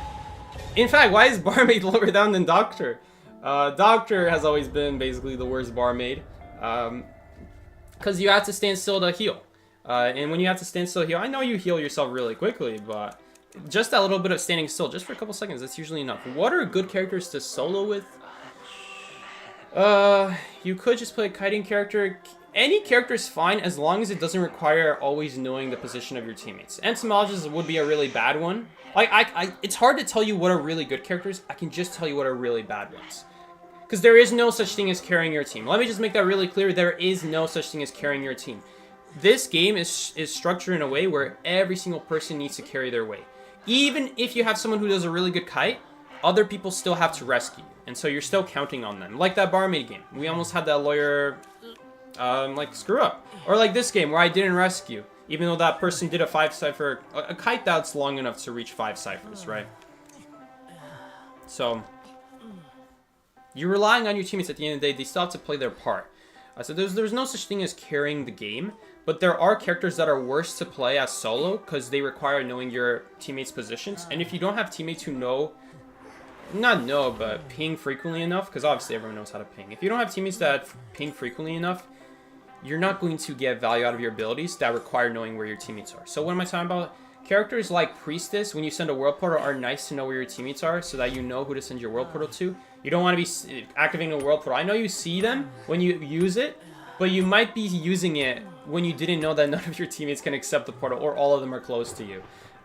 So that would be an example. A better example is Entomologist Bees, though. Entomologist Bees, you have to literally travel to your teammate, and not only that, you have to know where they're going to kite. If you don't know where they're going to kite, then what are you sending the bees for? You don't know where to put the bees. You don't know where they're going to need them. That's why in voice chat, you can be like, oh, put the bees exactly here because I'm going to pass by here. Sometimes you can guess based off their character where they want to go, but at the end of the day, not every single person knows how to kite or the optimal routes, and so it's a very huge guessing game. So try not to pick characters that depend too hard on knowing where your teammates are. That's why I don't really like harassers as much either. I know harassers on paper are like, well, you know, you can save the game. You also need to know where they're going to go. You also need them to die in the right times for you.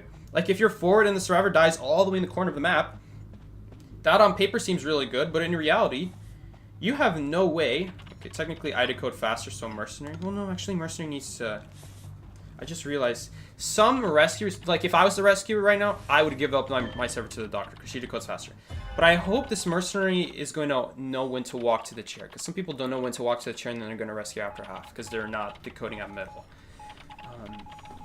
Which shouldn't be a problem, but I know it can be a problem for some people. I guess we could stand at this pallet. Ugh! Excitement? Well, she already would have used excitement, actually, now that I think about it. She already got shot. That's why I didn't want to vault right away. Like, in case she's got... You never know with geishas. Geishas are, like, the most susceptible hunters to having excitement. So, I didn't want to vault right away. I wanted to see, is she going to trigger a surprise excitement? There's nothing else that would have excitement, though. But again, I've seen geishas with excitement for literally one coordinator. It's crazy. But anyway.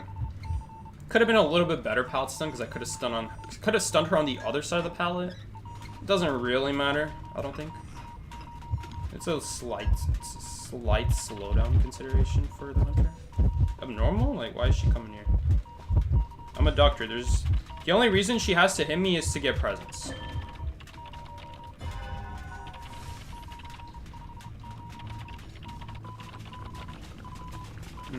Doomshock? Yeah, I remember Doomshock. Good times. Oh, he got hit because of blink. Oh, man, that was a really good blink from the hunter. She blinked right before she touched the ground, so it gave her no recovery hit. It also gives her more reach with that ability. That's the only time that ability is really reliably good, to fly up in the air, because you have the reach with the blink to go further and hit the survivor. Which is, that really sucks. Oh, he's coming for me. Doctor's faster heal actually getting value? I'll just heal him right away. I even got the accessory. It's so obvious that I'm healing with this accessory. That's why I don't usually carry doctor accessories. I was supposed to do a doctor stream, and I never did it. We need to still do the doctor stream on the skin. It's just, why is it... How do I find myself doing these doctor streams all the time? Man, this is crazy. But anyway, maybe this is why I have more doctor wins than barmaid wins. Hey, the people like the doctor, okay? People just like doctor for some reason. She's the character that all the low tiers flock to, because she can heal herself. I mean, what can be better than healing yourself, guys, right? Like, it takes so much resources. You have to meet up with someone. You have to then spend time. Like, why not just be able to heal yourself? Because on paper, it seems good, like a good idea, but in reality, hunters in this game don't leave you. Once they start chasing you, they're never going to leave you, which means you're never going to have an easy time to heal. You could heal mid-kite, but usually you get hit right after, because the hunter has their ability. So you're more like a 3-hit character. It sometimes works out. But most hunters have stackable abilities nowadays, or just abilities that have very fast cooldowns, like Geisha. Only an 8-second cooldown. Or you go against Clerk, you know, you could have been getting recorded, and even if you didn't drop anything, she might still have vaulting recordings that she recorded herself. Or like other people's pallet drop recordings. Or when she breaks a pallet, she could just break it the next time you drop it unrecorded. And there's a lot of ways it could go wrong with these hunters who have stackable abilities. Night Watch is another one. He might use you. He might use the wind to suck you in, and then after you get hit and you try to heal, you drop a pallet or vault a window. And my man has... Dude, we're healing so fast. Max efficiency, by the way. Because we are carrying faster heal. We are carrying the Doctor trait.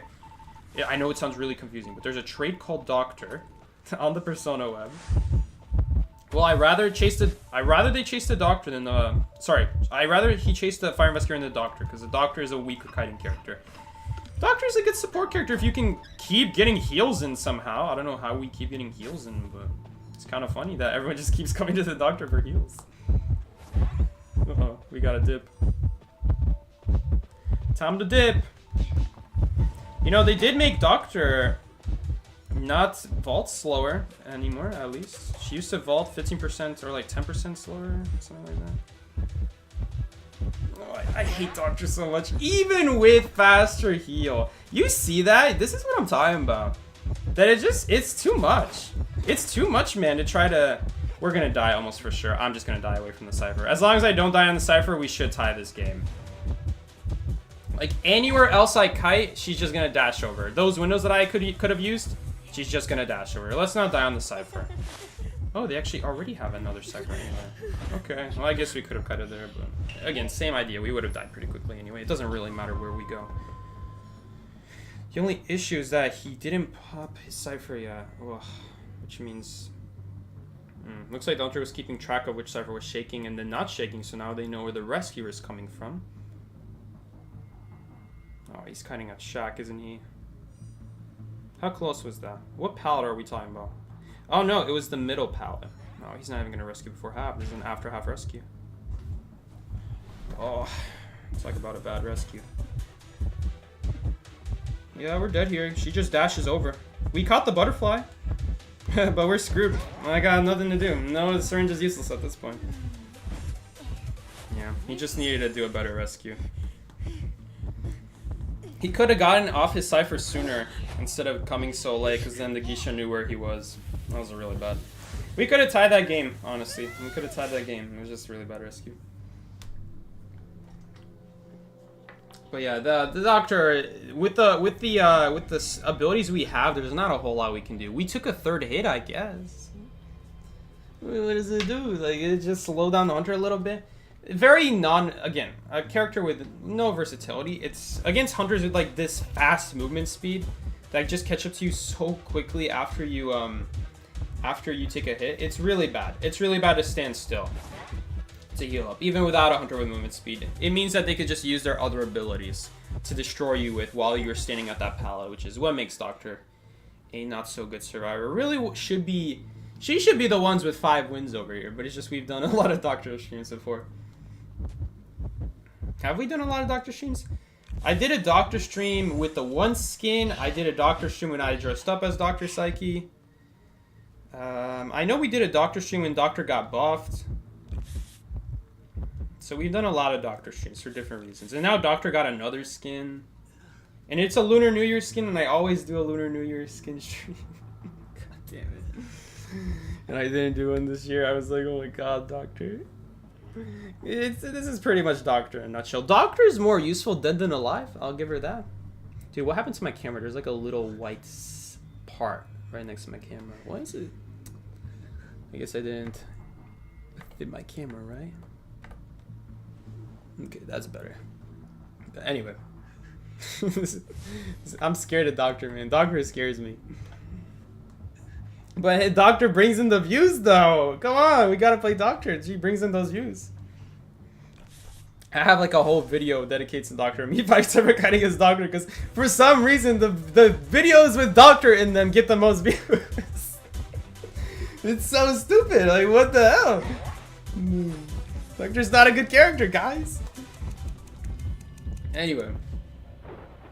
Yeah, it takes too long to heal. I would like it if they could make it so you don't take as long to heal. It seems so...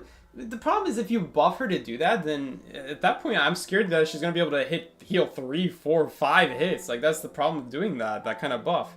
I don't want to deal with that either. That seems really frustrating for a Hunter's End. Like, they have Venom bonus too. she's got Venom Bonus, she'll boost away. Happens to be against Geisha, Venom Bonus doesn't do anything because if I don't stand behind a wall, she just immediately dashes right on top of me. So anyway, that's Doctor. Don't play her. Anyway, what's next? We have Gardener with 32. Oh, Novelist with 24. Okay, that's a good one. Embalmer with 25. Painter with 23. Oh, we're gonna have to play Painter again. This character that I always say, no, we have less with Painter than Novelist. I gotta play Painter? Dude, I made entire streams about Painter. I've done literally videos about a video dedicated to how broken Painter is when he first released. I still have less wins with him. Literally entire streams dedicated to how underrated Painter is, and he's really getting played on this stream. One of my least played survivors is Painter with 23 wins. That's kind of sad considering I've done like 2 Painter streams on how underrated he is. And then of course I played him when he released a lot because he was busted back then. Had 3 paintings with infinite range. I'm pretty sure infinite. I'm not actually sure. It was basically infinite, like 30 meters away. I think even Under could get followed a painting. Like the closest you would need them to be is 20 meters, and even 20 meters seems ridiculous. Nowadays it's more like 15, I think. 12 maybe. Anyway, even I say Painter is underrated. So why don't I play Painter? Why is he down here? Basically, Painter dies to Blood Queen. There is no real other reason why. He's really good against all these other hunters that chase normally, but against hunters like Dream Witch who spams traits and Blood Queen who just uses mirrors on you from far, it makes him really, really bad. Now, he does have another problem, which is he doesn't start with an ability, but they have actually made it a lot better to get your painting. Nowadays, you only need to look at the hunter 60% to even start painting your painting. I know it's slower to paint your painting, but you actually can at least start painting your painting.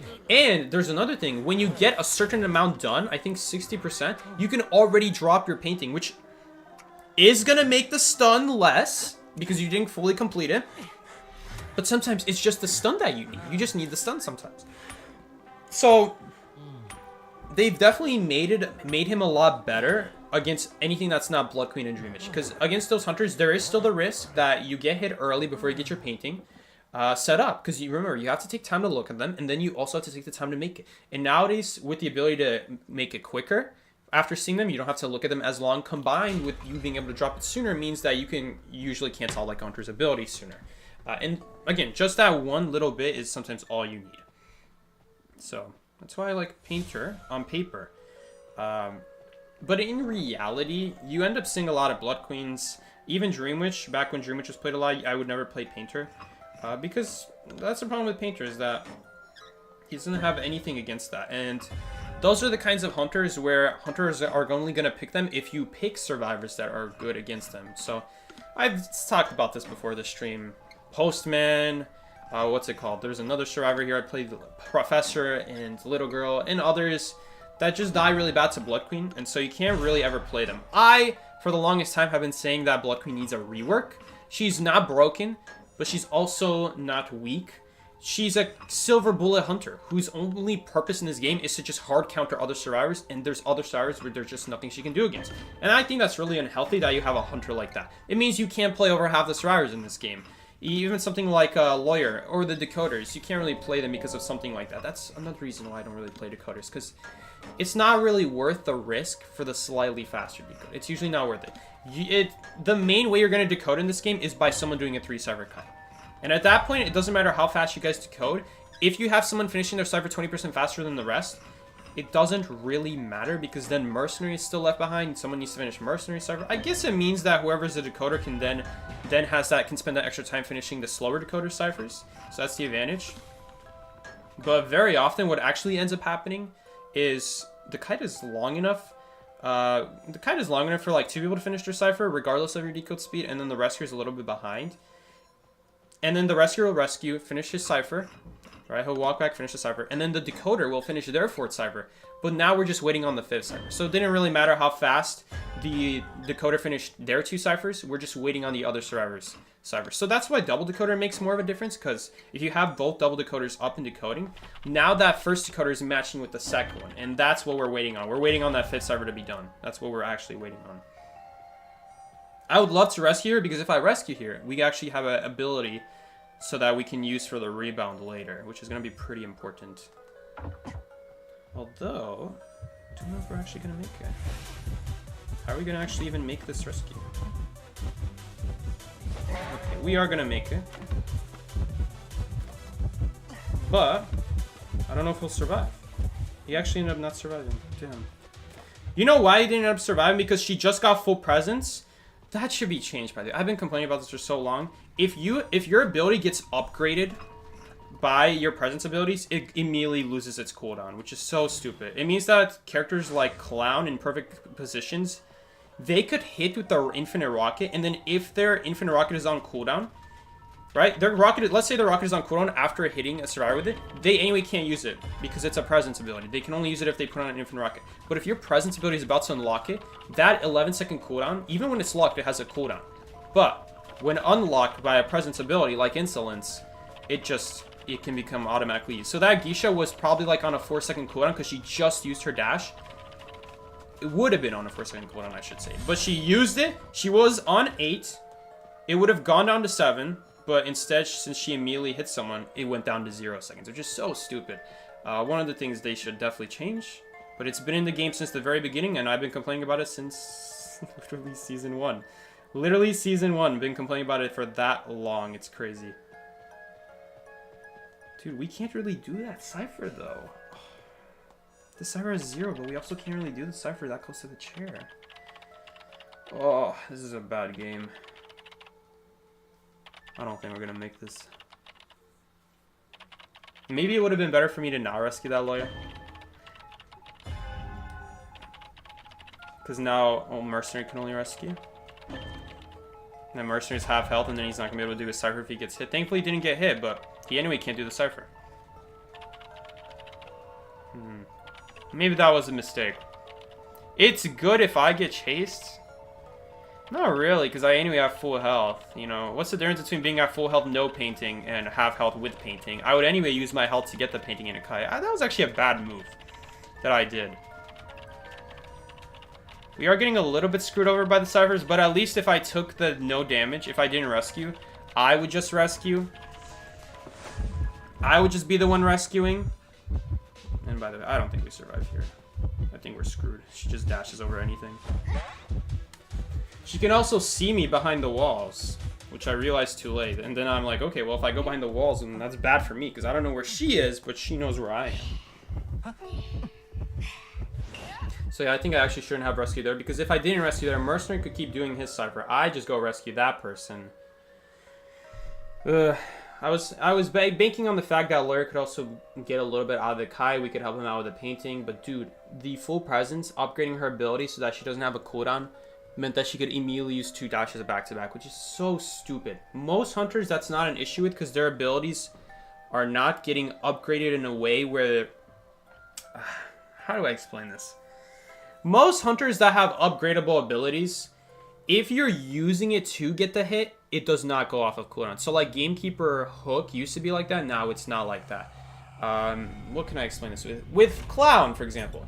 If you use the Clown Dash and you hit someone to go from regular presence to full presence, you guys will be like, but Psyche, I didn't get my ability back even though the ability upgraded. That's because you use it to get the hit.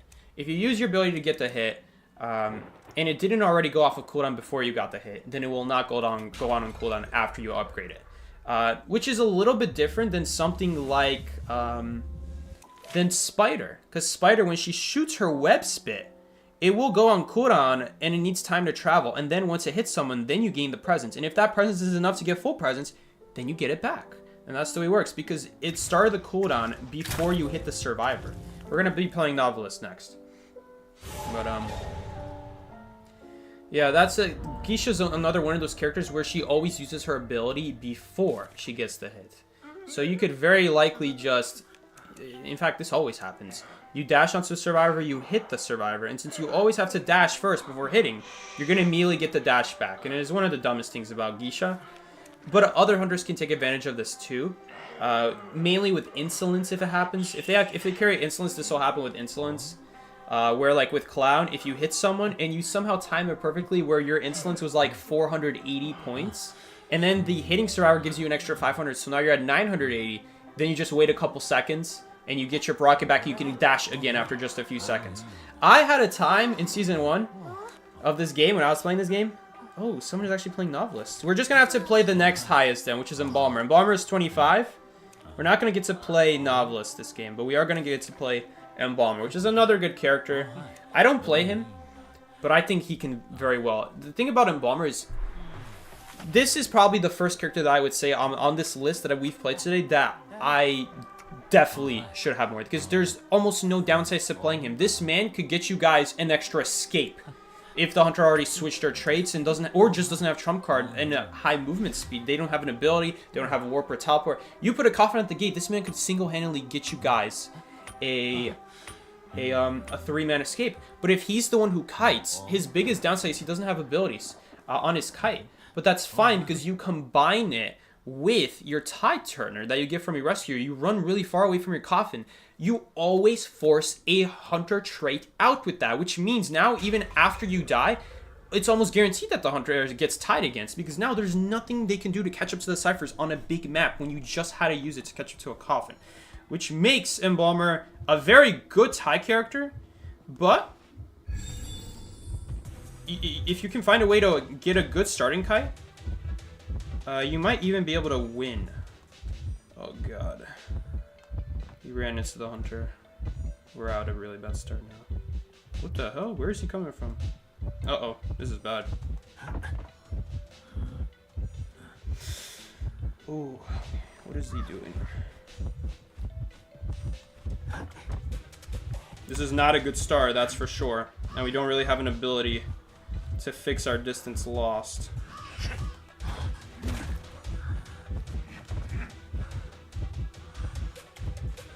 Maybe we can stun him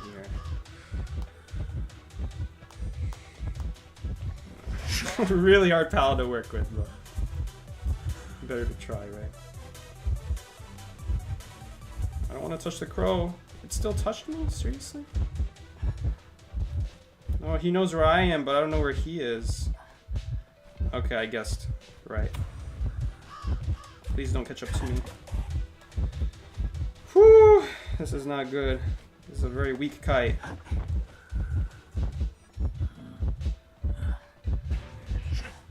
Oh no, he actually gained distance from that, I forgot.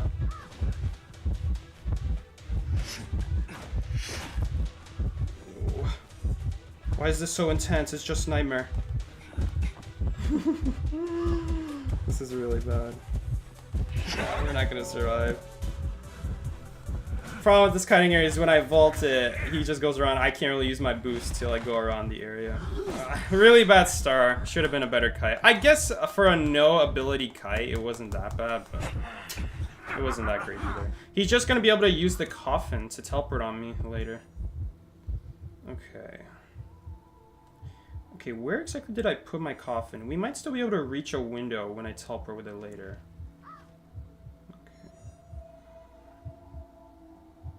Oh no.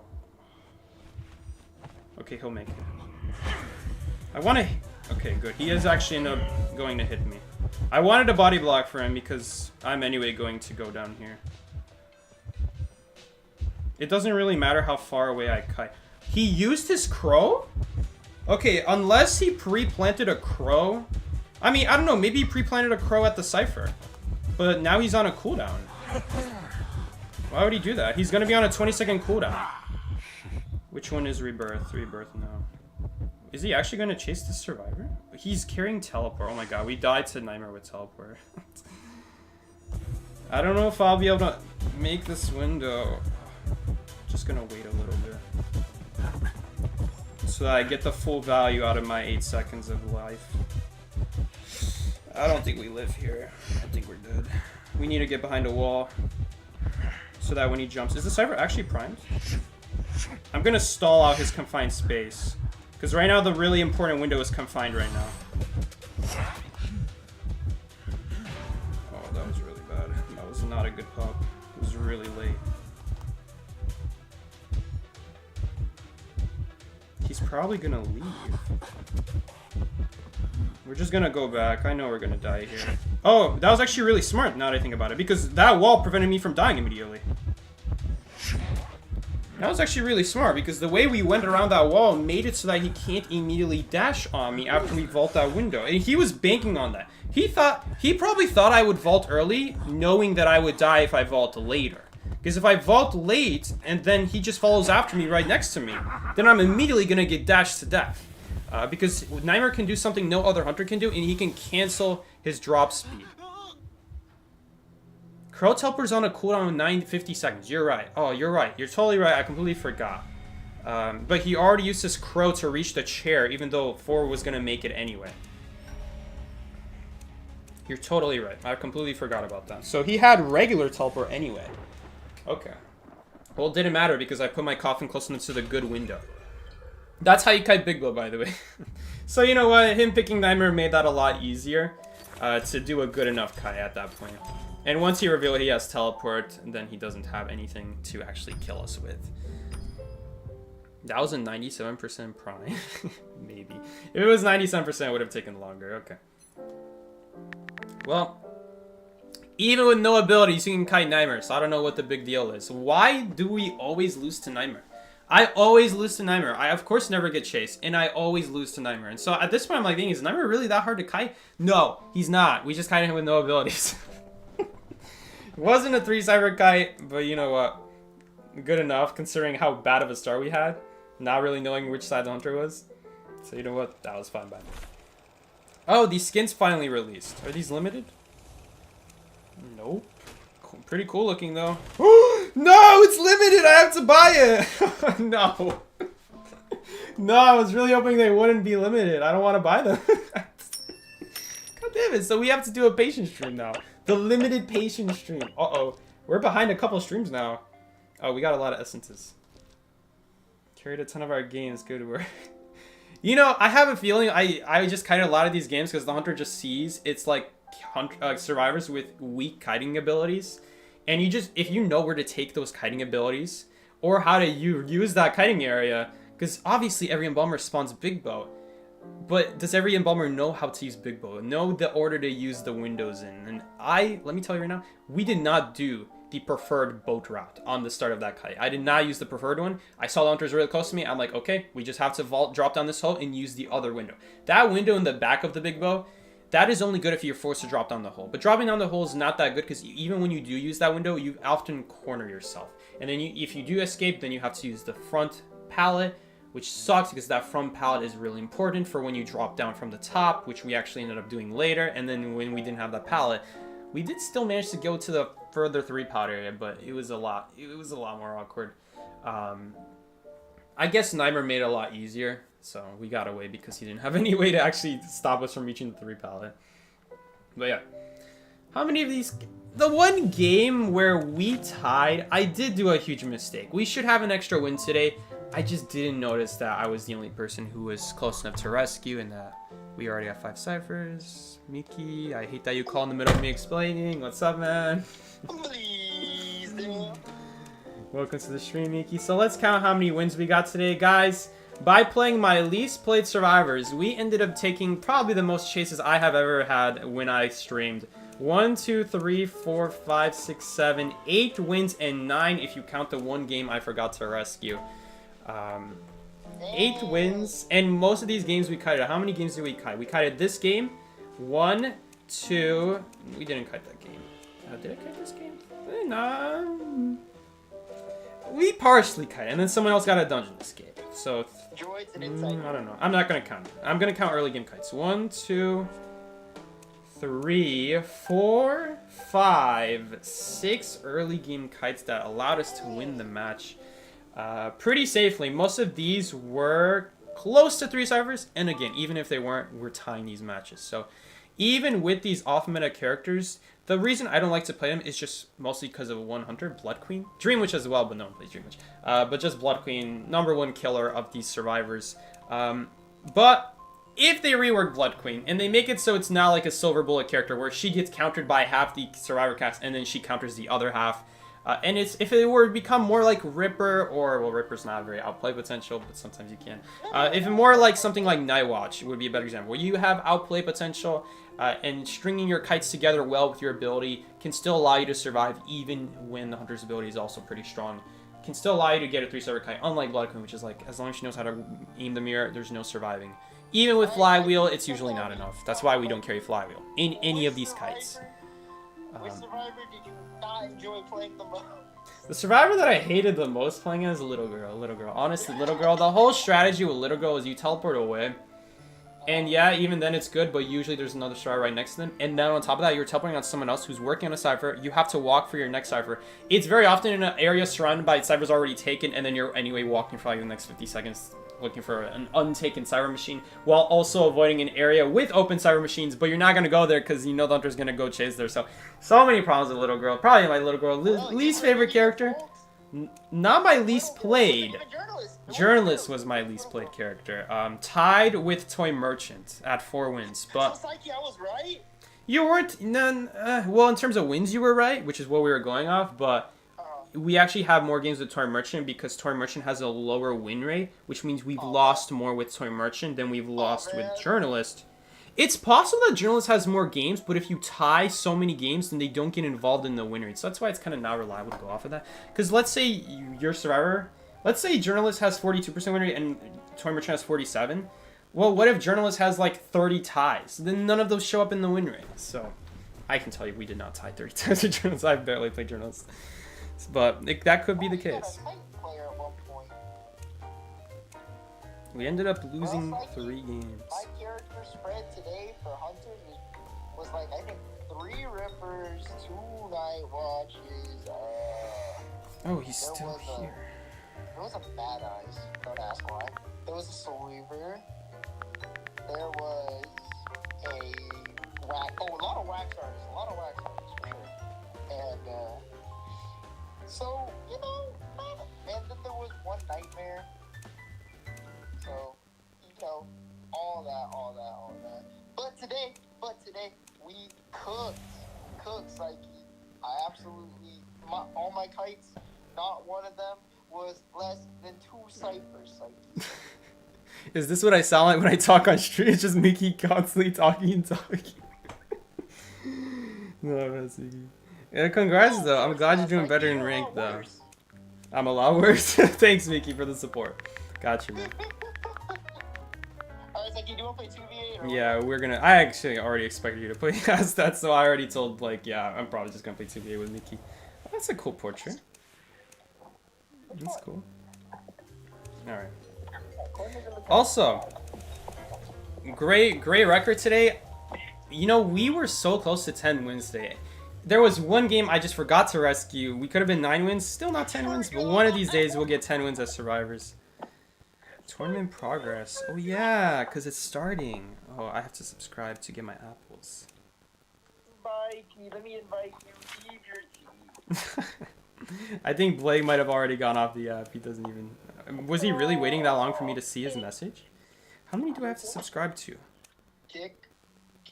Yo, I'm gonna have to contact Ellie for these match predictions, and then I'll get to you guys for what you should be predicting. I've been sports betting for a couple months now. I think I know how to make a bracket. All right. So listen. So what? Here's the plan. I think Psyche should take chat. Do y'all think Psyche should take my bracket predictions today? I think so. I think it'd be a lot of fun. I think that since I have some experience in sports betting... What do you mean? Oh, you can run now? Oh, this is the biggest change to rooms ever. I have a reason to not hate on rooms now. One less reason, actually. Besides the music. You people who don't have a phonograph or whatever it's called, gramophone, whatever it's called, that plays music, you just have that creepy... Ooh, dude, turn that off. It's awful. Okay, what were you saying?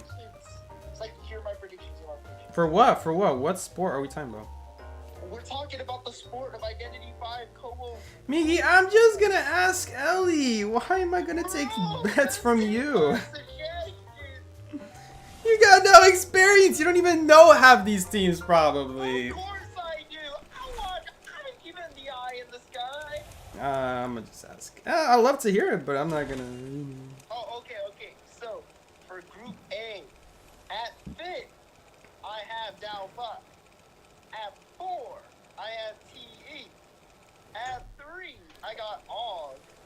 2 Axes, 1 Itzy. Just because of what I've been saying, I think that's it. At Group E, at number 5, I have Omni. I have 4. Dude, that goofy laugh when you said I Omni. have 3 Wolves, 2 RC, 1 GG.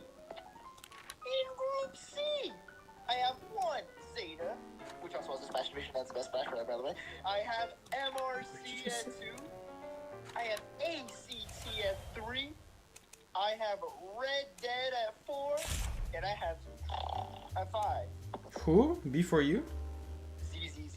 ZZ. Okay, I see. So, you know. At Group D, I have B4U at 5. I have FT at 4. I got the Goats at Weibo at 3. I got Fennel at 2. And number 1, none other than GR. Alright. And who do you think is gonna win the whole thing? Wait. My Try character copycat? predictions, the most used survivor in Koa 8, I believe, is gonna be Gardener because of Hullabaloo. Okay, that's a good guess, yeah. Most used hunter, it's Hullabaloo. I'm gonna put Yeah, Hullabaloo. obviously gonna be Hullabaloo. Obviously, since I'm a fan, Actually, that's actually might not be the case. Because if there's any hunter who doesn't want to play Hullabaloo round 1, then it's always gonna get banned round 2. So it might actually end So up you think not it being might the most be, played. It might be Shadows? Goman who gets the most played. Go man. Oh. Alright, Mikey. For I actually my don't know guess, that. That's a tough one. Since I'm a fan, you already know. I assume The every highest- single hunter is gonna pick Hullabaloo round 1, because if they don't go really round 1, it's gonna get banned round 2 and round 3. With the highest average deduction, I think it's gonna be WBG Persica. With the highest Don't know him. average, I think it's gonna be. I think it's gonna be Zeta's hunter. I don't know his name. For the club with the longest average match time, I'm gonna put RC because I feel like I've seen a lot of stalemates with that team. With the most escapes through dungeon, I'm betting on Weibo. They got really good teamwork. I see how they perform. They get it quite a lot, but that's a weird statistic. Most chest openings, you already know. I'm going with B4U because they're gonna have no choice but to open chest after they get that ass whooping. All right, Not this most used again. map. Most used map, I think it's gonna be Ever Sleeping I'm Town. seeing what someone is writing in the comments. Not this again. Okay, keep going, Mickey. And then the most used map, Mikey, I think it's Ever Sleeping Town. Most picked map? What do you think is going to be the most picked map? Ever Sleeping Town. Also, why are you reading me every prediction? Every single one. I haven't even read them. You know I haven't even read a single one? I don't even know one, and you're reading me all of them. Oh, look at that. We're starting the game. Oh, it's too. Oh. Ah, would you look at that? Ah, too bad me. Yeah, I guess you're not going to be able to tell me. Oh, that sucks. Okay. Definitely really cared about these predictions. Oh, I'm so passionate about it. You already know me. Alright, guys. We got to open some essences. We got 13 essences. Man, I just love watching competitive, guys. It's like my joy. Yeah, he's like watching competitive. Alright. Let's see if I get anything. Price, so. Okay. Abyss Blue? You know it's true. It's like you think I'm running, I can sprint now. People hate this feature. I love this feature. Why do people hate the feature? Because Bree thought it looks crusty. I just said it was the whole, like, one less reason for me to hate the room. What does she mean? Look how fast the bird is now with the speed. You mean hunters are also faster? Hunters probably, yeah. Hunters are probably faster than survivors. No, Tato's like- here. like- Monthly Tato feature. What's up, Tato? She's probably already gone. Just like, do you like my frame? I'm gonna show you my frame. Like my frame? Tell me. Last time I paid attention to frames was season 1. Look, but it matches, does it? Does it? I never really noticed. Oh, I like that. Come on, Miki. I can't even tell when girls are wearing makeup. I can only tell when they don't wear makeup. You think I would notice your friend? It's like, that's actually really Have you done the Call of Abyss predictions? No, I haven't. You definitely, Discord is yearly, yeah. We just had you a couple days ago. Psyche definitely cares a lot a lot about Psyche and Miki, do you guys plan on watching the Minecraft movie? I'm actually gonna watch it tomorrow with my friend Raymond. Oh, I'll tell you how good it is. I'll tell you one thing though. If a guy has to walk up to the camera and say, I am Steve, he's probably not convincing anyone. I'll just say that much. The rescuer instinct is fading. Yeah, that one explorer match. I'll just say that much. If you gotta walk up to the camera and say, I am Steve, no one is believing you. Yo, Psyche, There's not a single person who's taking him for commenters, serious. the comments, the chatter saying you're washed because you forgot one rescue is crazy. What? The chatter said rescuer instinct fading. Yeah, I didn't realize I was supposed to be the one rescuing. It's fine. It happens. But Oh, we found multiple people here. The training arc, the progress is going smooth. No game losing mistakes made by me today. I heard a chest open. Where is that chest? There's no chest here in regular 1v4. Oh, it's basement. It's basement. I heard a chest here open. Wait, there's one by. Where there's is the always one chest? by Oh, there it is. Leave our window. This is why I don't open chests, guys. I can literally tell. Oh, well, he got an illusion and he used it, and now he's in basement. Yo, that illusion that he got from basement, he gets put in basement for it.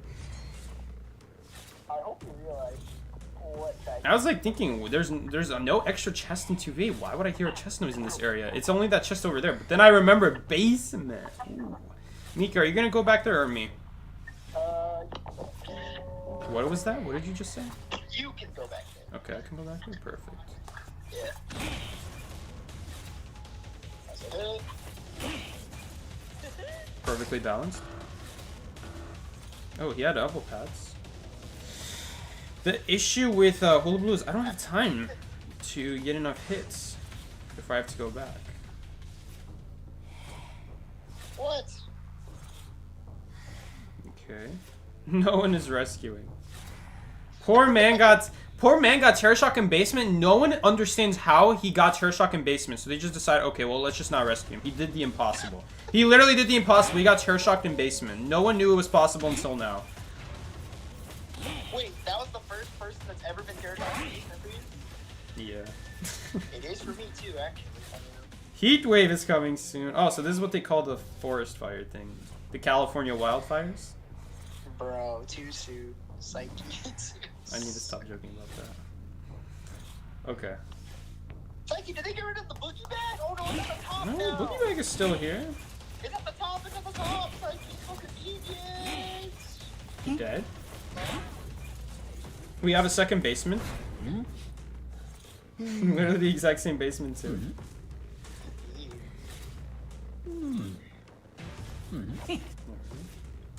I'm actually gonna lose my abilities. Oh wait. Oh, when you put Sir Hours on chairs, they don't have fire on them immediately. Okay. Yeah, they Oh no, I do. They just. You do? Yeah, they do. There's just no animation for it right now. I just got debuffed. There was no animation for it. Oh, he's gonna make me drop the pallet. Aye. By the way, guys, I found out something. Resistance potion is useless on every hunter except Hula Blue, because the slowdown from swinging is included. Look at this. I'm like barely slowed down. Any weather's in effect, tinnitus is useless. What do you mean useless? Like it doesn't show up. You mean it makes tinnitus useless, not that the weather effect is useless. Man, you get what I mean, man. Yeah, I got you, don't worry. I get it. No, my dad's sending me more things to purchase. There's like 4 people in basement. Help! Help, bro! I'm here. You're just asking someone who can't basic it. it.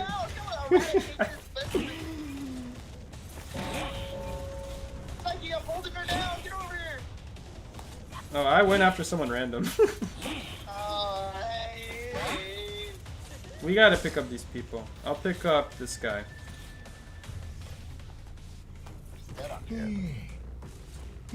What about this guy?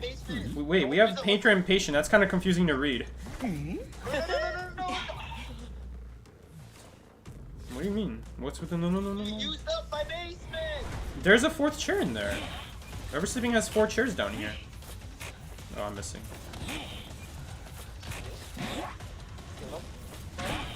Yeah, see? There's a 4th chair here. Yo, Oops. Nope. Didn't get it. Coverage. You might have to. Wait. Color. I have to pick someone up in case they pop. Oh, there's no more chairs here. Just take them upstairs. We used every single chair. By the way, normally 2VA basements have 3 chairs. It's just this one is for some reason having 4. They never fixed that. This 2VA basements are only supposed to have 3 chairs in them. Don't buy wrong item. He's sending me the wrong things to buy. Oh. Speed pill, combustion. No, let's just get combustion. We need to kill them faster. How are you doing? Oh no, I'm not gonna be able to hurt him in time. No, that's too bad.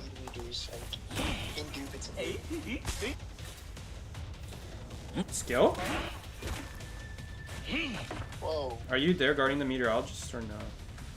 I'm guarding the sphere. Oh, this is value over here.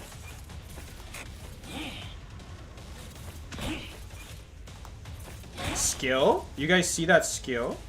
Yep, completely balanced. In case you didn't know about that, now you do. The more you know. Oh, you hit a wall. What are you gonna do, football again? He died? Yeah. I'm feeling like getting some more basements. Basement didn't eat good enough yet. We gotta feed the other basement now. Except there's no... Problem is there's no ciphers here, though. That's the only issue. I'm gonna feed the second basement. I'm gone. I think you're faster. Let's see this. The intensity makes it unbearable, temporarily preventing the use of items. It doesn't say anything about increasing your speed.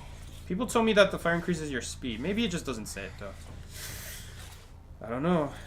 Who knows now, right? Okay, no one is died decoding. of what cause? I'll pick up this here. Okay. Oh wait, I can make it to basement with him. Yeah? Yeah. No way. I think you could have made it too. Well, he's not struggling, but I do move faster than other hunters. I don't even have speed pill right now, Miki. You're having trouble catching up with speed pill. Hula blue balance, guys.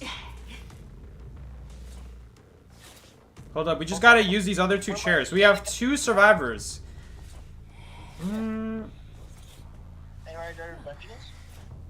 Oh right, because the seer that you cheered earlier, we moved his chair. I was like thinking, how is it possible that we've actually used almost every single basement chair? I have one of them. I'm gonna go for the other one. Okay. I know where the other one is. Fine. Yeah, I'll Hopefully. be fine. Okay.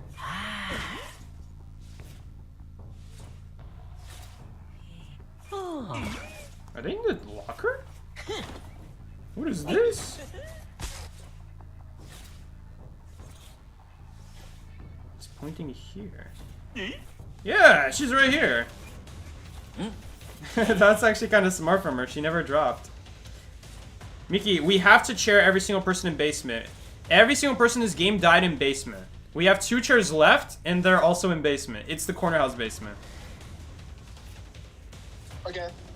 Nice, I get that trade. Okay. Okay, we got a color. Can we get it in time? Yes, balanced.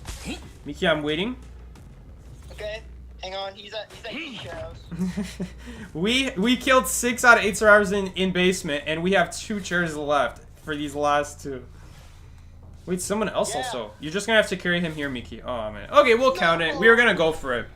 We'll count it. We got every single survivor in basement, because I could have helped Miki to just kill that person and bring him closer to basement.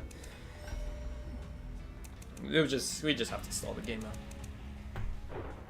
Okay, someone is asking me this question that we've talked about before, because not related to the score on the screen, but of the record color. Someone is asking me, Psyche, why is Win green and Ty yellow? Isn't it supposed to be the other way around? And this is in reference to that apparently people see green in the draw. Now, I completely agree that victory is yellow and the defeat is red.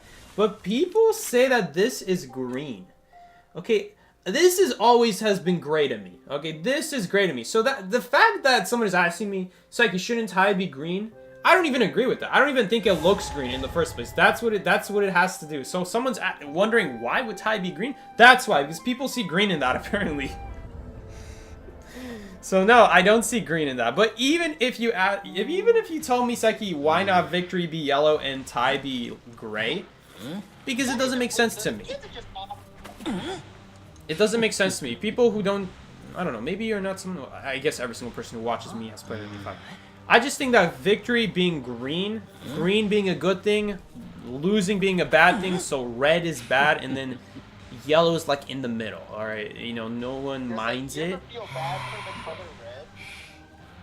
That's why I colored it like that, because people connect the colors better to green being win, red being lost, and then Ty can just be whatever. But that's why. You ever just feel bad for the color red, man? For becoming red? What do you mean? Do you ever feel bad for the color red? No, I don't feel bad for the color red. What the hell? Guess it's just ugly. Bro, look, these are the same survivors that traumatized. Double camp basement, so don't rescue if someone is there. They don't know that I only came because Miki told me there were multiple people there. That's why I came. How would they know, guys? How would they know? What, did they expect me to take care of 4 people by myself? I don't know. Of course he asked for help. You feel bad for the color orange because no one knows about it? No one cares? It has no symbolic representation? No symbol for it? There's always a survivor that spawns right in front of this like slide area. Okay, I'm gone. Hello. There you are. Gamekeeper traps. Oh, you're searching in a chest. Classic. Oh, perfect. Early perfumes. Oh, little girl's here now. You're just gonna have to hit her. Okay. Okay, goodbye. Choose to lose. Choosing to lose. Okay, I'm not gonna be able to get a double hit. Okay, we'll just have to go for a regular. The same survivors that complain about double teaming be doing stuff like this. Isn't the stun belonging to you, so she can't even use it on me?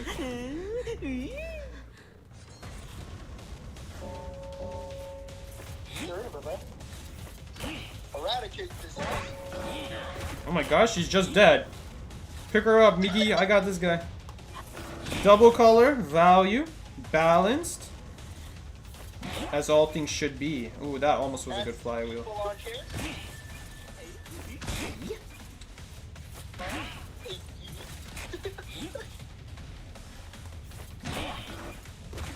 Okay, we have to break one of these. No point jumping. Oh.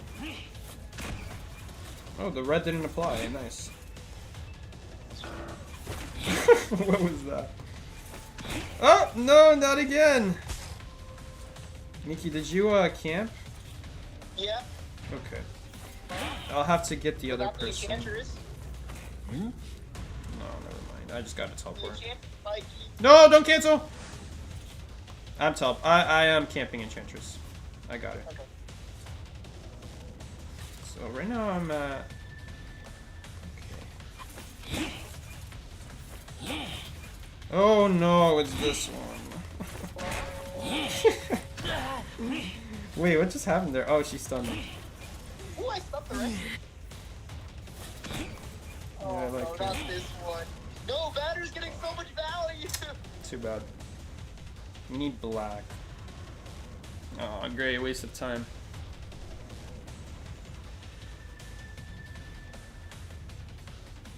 Trump and oh yeah, you're right. It is associated with Trump color orange. I didn't think about that. Basement. Wind is helping me. It is? Yeah, it's helping me to go to basement. That's kind of funny. Does the agility pill that, you know, reduces effects by movement, does that include the wind?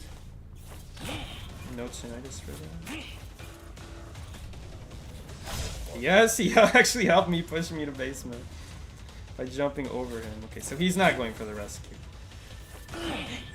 Okay, nice. We got the good pal out of the way. Come on, press the button. You got Enchantress dead? Yeah, Enchantress is dead. Good stuff, Psyche. We're not gonna chase him. He's not really cutting on anyone's server, so not really good time to be chasing. Pookie him. bag, Pookie bag. Oh, I forgot. I'm playing What the heck? Oh, someone is healing. No. Did you power fill? No, I didn't power fill.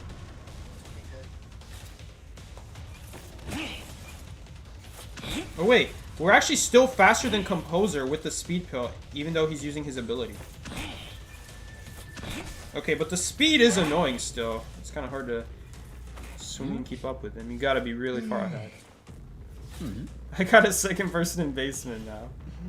I love how earlier in the chat they said, don't rescue if it's basement. Well, what do you do if they keep getting basement? Do you just now rescue everyone at that point? You can't really afford that. No, not at all. Someone might be here. Okay, where are you? There they are. Nice try, Perfumer. There was an attempt.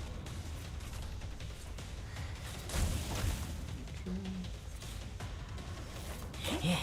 That didn't count as any color, damn.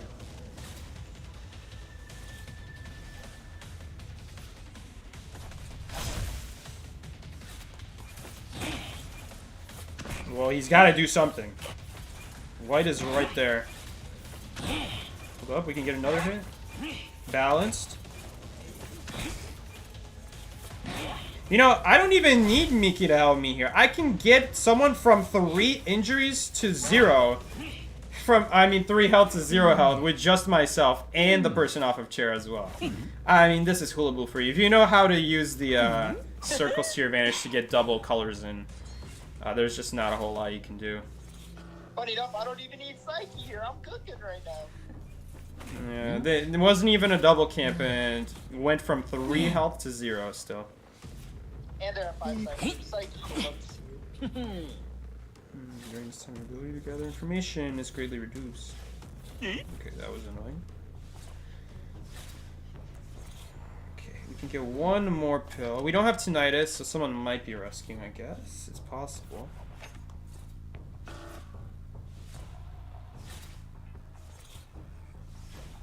Hold up, is that someone? I found Batter's ball. Guess I'll crush it. I found something juicy to break. You're not the only one. I found something else juicy to break. Found another thing juicy to break. I found the 3rd thing juicy to break. Oh no! No! Panic! Panic! Panic! What? How did that not count? Mickey, where did you go? Oh, I'm teleporting to break juicy stuff. Mickey, someone just got freaking, oh my god. Someone just got a crowbar. Move. Did you see anything at Moongate? Where? Not Moongate. Did you see anything? Oh, I found dungeon. Never mind. I'm camping it. Did you see anything at 3 pod is what I... No, that's still wrong. God Corner. Oh my gosh. 3 pod and Moongate is the same thing. It's like I have a survivor. You have a survivor? Okay. I'm waiting for my other one. Hula Blue is facing this way, so there might be a survivor. Oh, I do have tinnitus. Okay. Where are they? Right there. Oh, are you hiding? There's confetti on the ground. Okay, you know what? Just to play it safe, I'm gonna go back. And we're gonna wait for the cooldown, because I don't know for sure where they went. Psyche, let's get them complaining about dungeon camping too. 3 traps, go on. Okay, you can put traps there, I guess. Yeah, just put traps there. Yep. No chairing here, no chairing here. Don't forget. Yeah, no chairing there, I got you. I didn't prevent the flare gun, but it still got double colors on him anyway. Balanced. Oh, the range on that. Balanced. Balanced. Oh, sorry, man. You went in my red. Oh, he still slowed me down. That was a good play. I'm gonna jump. I'm gonna jump. Oh, okay. Never mind. I guess he did it for me. Juicy stuff to break now? He's just dropping a bunch of stuff. Only one. He only dropped one. Yo, Psyche, I got tonight in the dungeon, but nobody here. Hold up. I can actually figure out where they are using my Hula Blue clone, because that's fair and They're balanced. opening it, they're opening it. Wait, how are they opening it, Miki? I thought you trapped it. Miki! You go for Perfumer. You go for Perfumer, I go for Little Girl. Because they get open for like 4 different angles, Psyche, that's how Hold they're up. opening it. Wait, that's not in range? Hello, game. That's interesting. I didn't know about that. I guess it was barely out of range. Juicy stuff in the range. That was so ironic. I barely missed. Okay, my bad.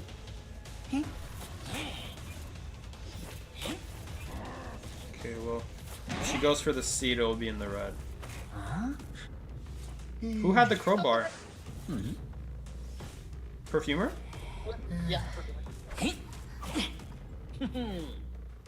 BM, I don't want my traps broken. I'm gonna carry you over here. Okay, yeah, so I guess since you can trap on the side, since you can open the dungeon on the sides, they can still open it. They just can't escape off it. So That makes sense, I guess, yeah. No, I don't think it's a good idea. You're not gonna have enough traps to trap all the sides. But, you know, someone still needs to camp is what we learned from that. You still gotta camp it. So maybe I should have been, yeah, that could have been bad. I saw traps and I was like, ah! You know, I had aneurysm. I freaked out. Alright, Mickey, I think that's it.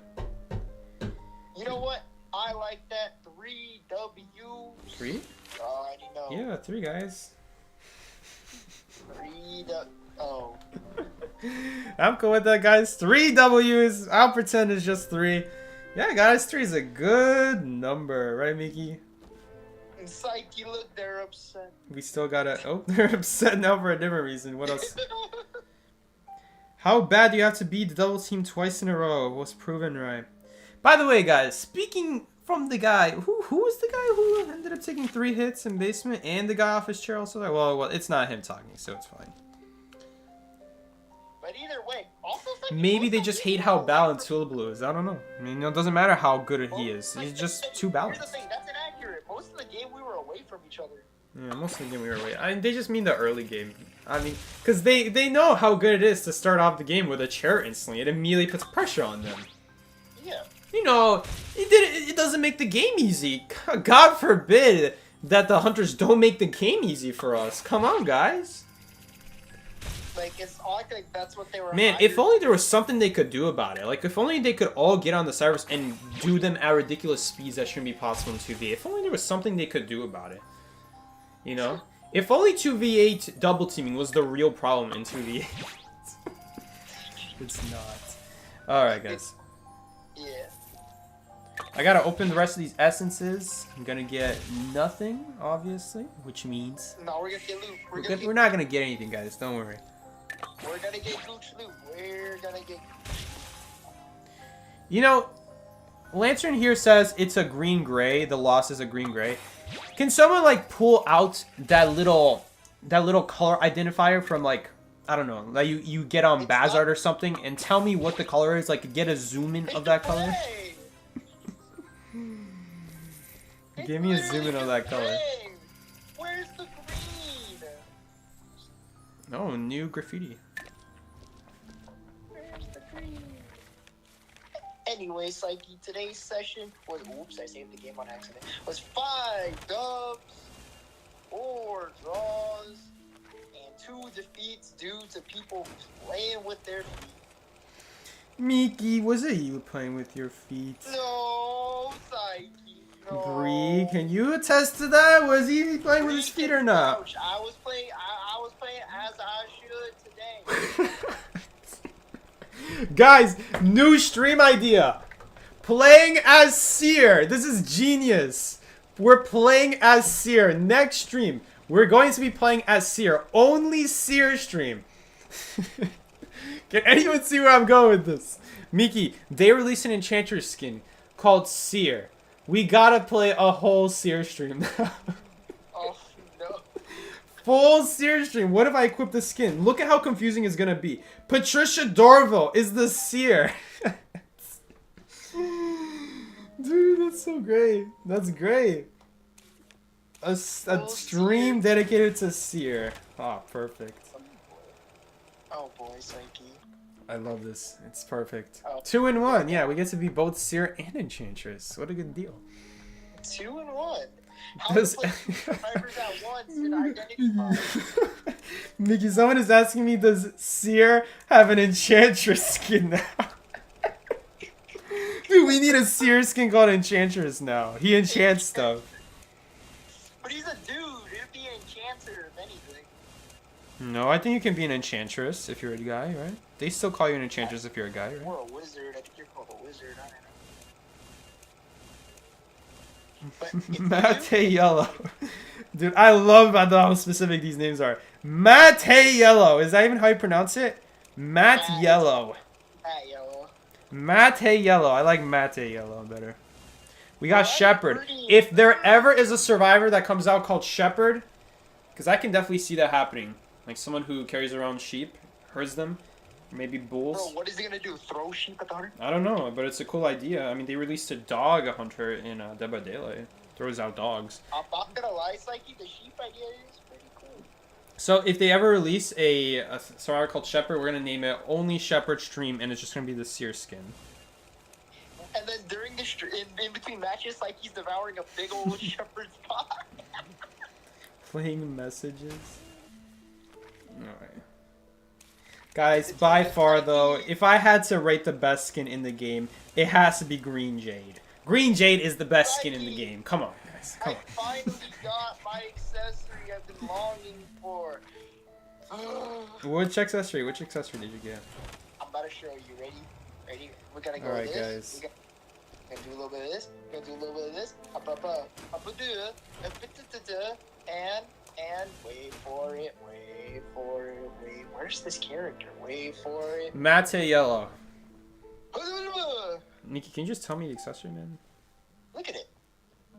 I'm not looking. What am I looking at? It's on my butt. Excuse me? There's an accessory in your butt? Okay, I think I know what it is. Alright. Yeah, I see it. I see it. I see it. Cool accessory. Alright. I still remember you got this one for free. I got that one for free, yeah. And I don't think I wear it. Anyway, guys. Tell me, which skin is better? Alright, I should have asked this on Call of Abyss when I was a commentator, because some of these names are hilarious. This should have been like one of my discussion points between matches. Remember how we did like the clown impression, you know, something to fill in the time? Well, this should have been one of the discussions. Which skin is better? Green Jade or Purple Eggplant? Which skin is better? Purple eggplant.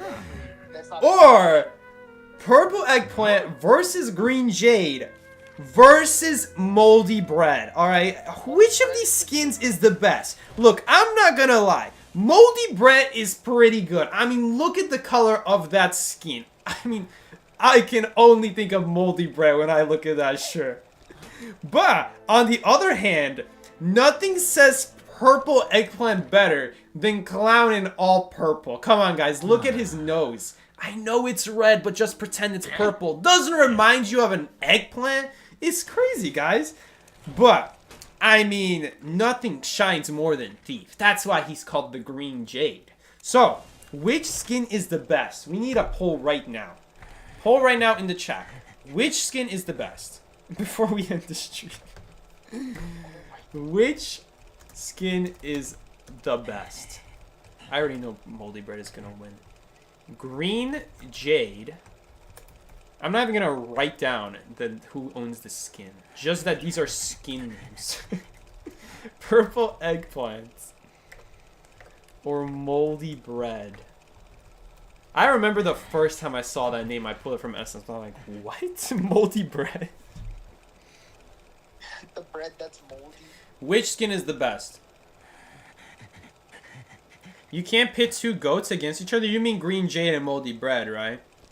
Or Green Jade or Purple Eggplant. Moldy Bread is not a goat, guys. It's Purple Eggplant all the way. Purple Eggplant, though. I mean, Purple Eggplant. Hey, man, I'm just saying, you got a strange obsession with the eggplant.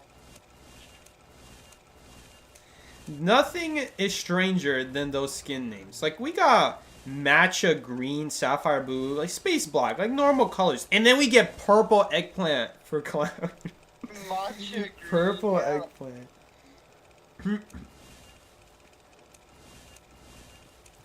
You know, I'm also a pretty big fan of Train Conductor on Clown. You know, I value their honesty, just being straight up. Yeah, like, yeah, guys, this is just a train conductor.